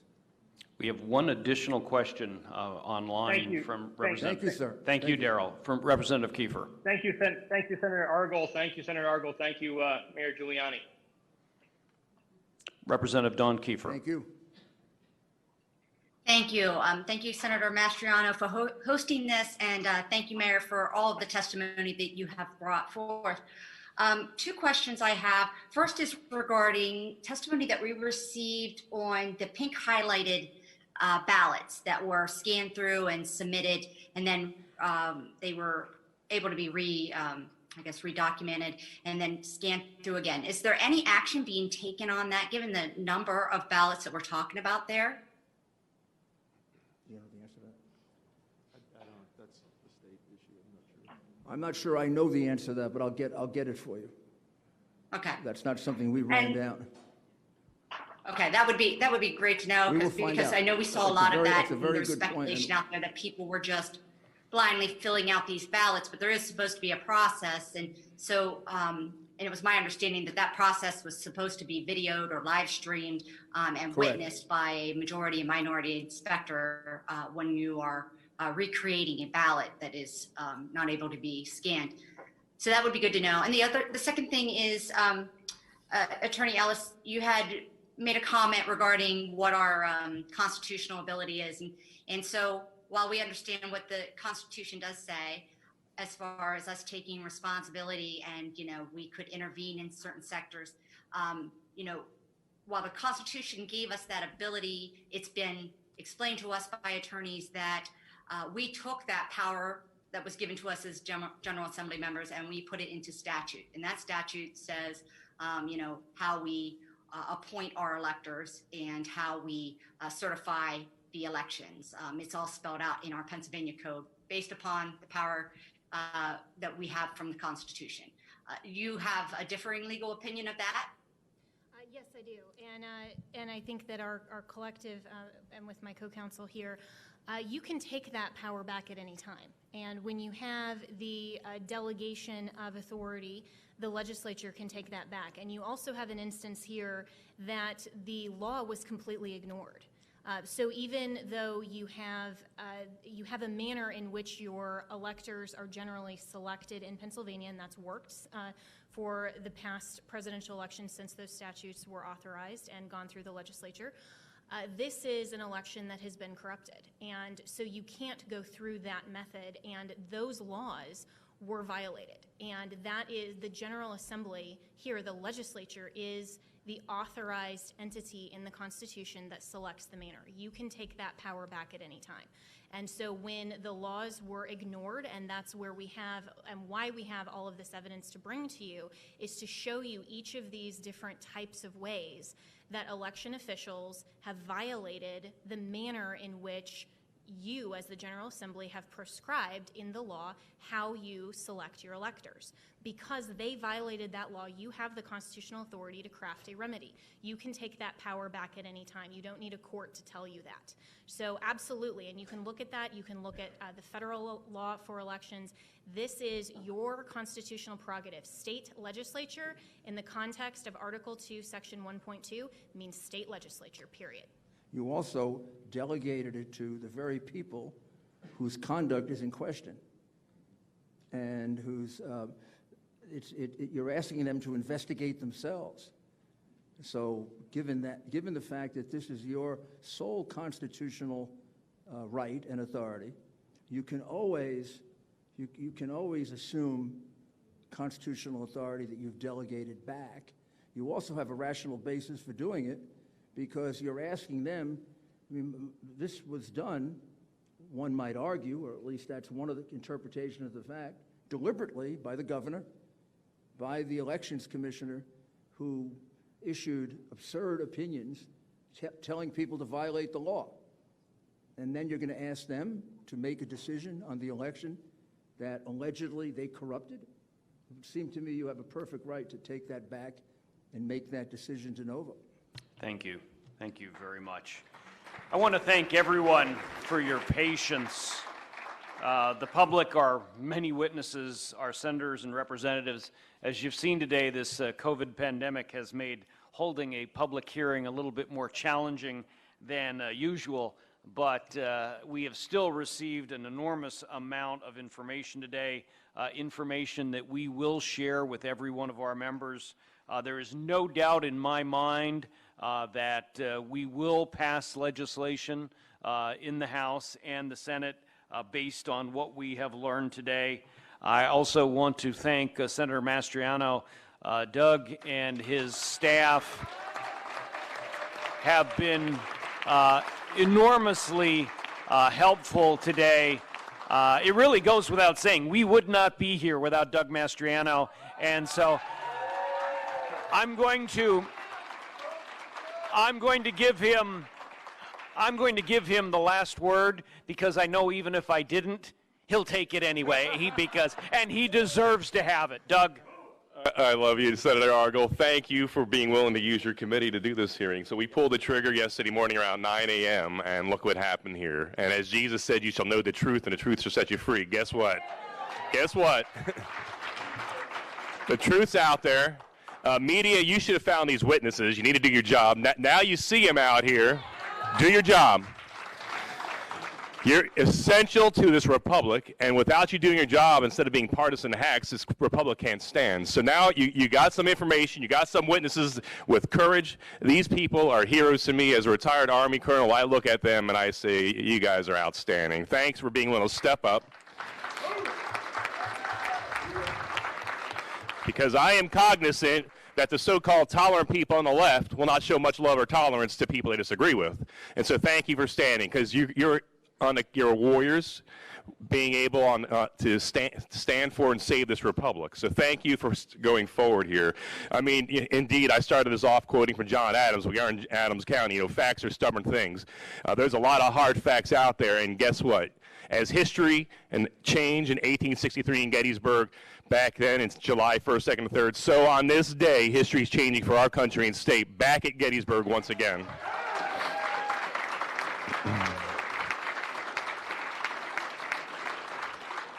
I mean, I don't even know how this happened in America. We could send 50 years ago, men to the moon, but we can't have a safe, secure election in Philadelphia and Pennsylvania. What's going on here? It's got to be by design, because we have the technology, we have stealth aircraft that are the envy of the world, but we can't run an election better than Afghanistan. Congressman Perry, you and I are in Afghanistan, and I don't know how in the heck Afghanistan has more secure, safe elections than Pennsylvania does. I mean, beam me up, Scotty. There's no sign of intelligent life anywhere. Really? We move heaven and earth with American dollars to secure elections in Iraq and Afghanistan and elsewhere. We can't do it in our own state. It's by design. There's people in Pennsylvania not interested in safe, secure elections, and we have to correct this. There's two things that need to happen. First off, we need to make sure the real winner is sent forth from this presidential election. And number two,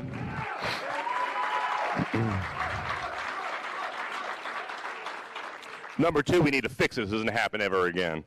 You know, I can't believe we're having this conversation here in Pennsylvania.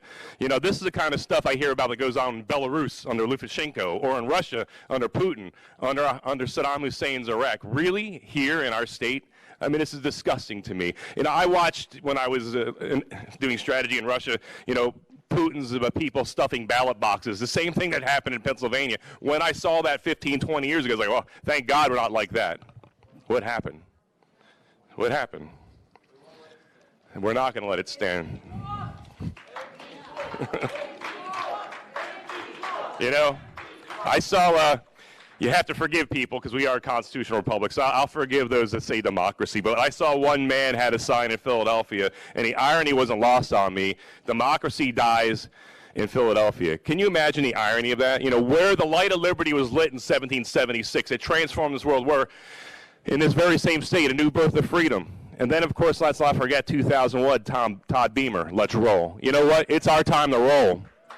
This is no time.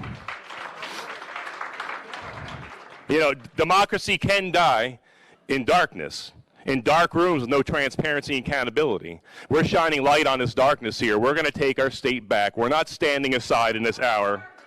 You know, as Representative Metcalf rightly said, in 1994, there was so much shenanigans and cheating in the Marks versus Stinson case that a federal district judge threw out the election results, took a senator out of Harrisburg, state senator, and put the Republican in because the election results were so corrupted.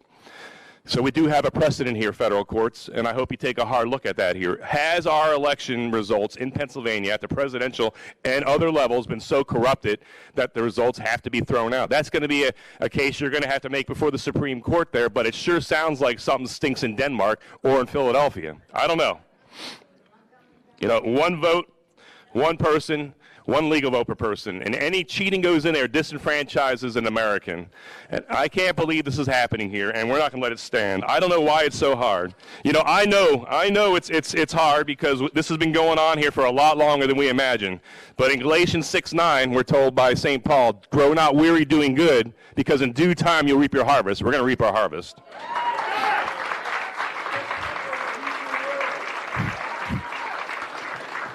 The time for dithering, dithering and deliberation is over. It's time for decisive action. We have to protect the eyes of the world are upon us, and let's turn the Commonwealth of Pennsylvania from a laughing stock to the pride of the world once again, as we've always had been and need to be again.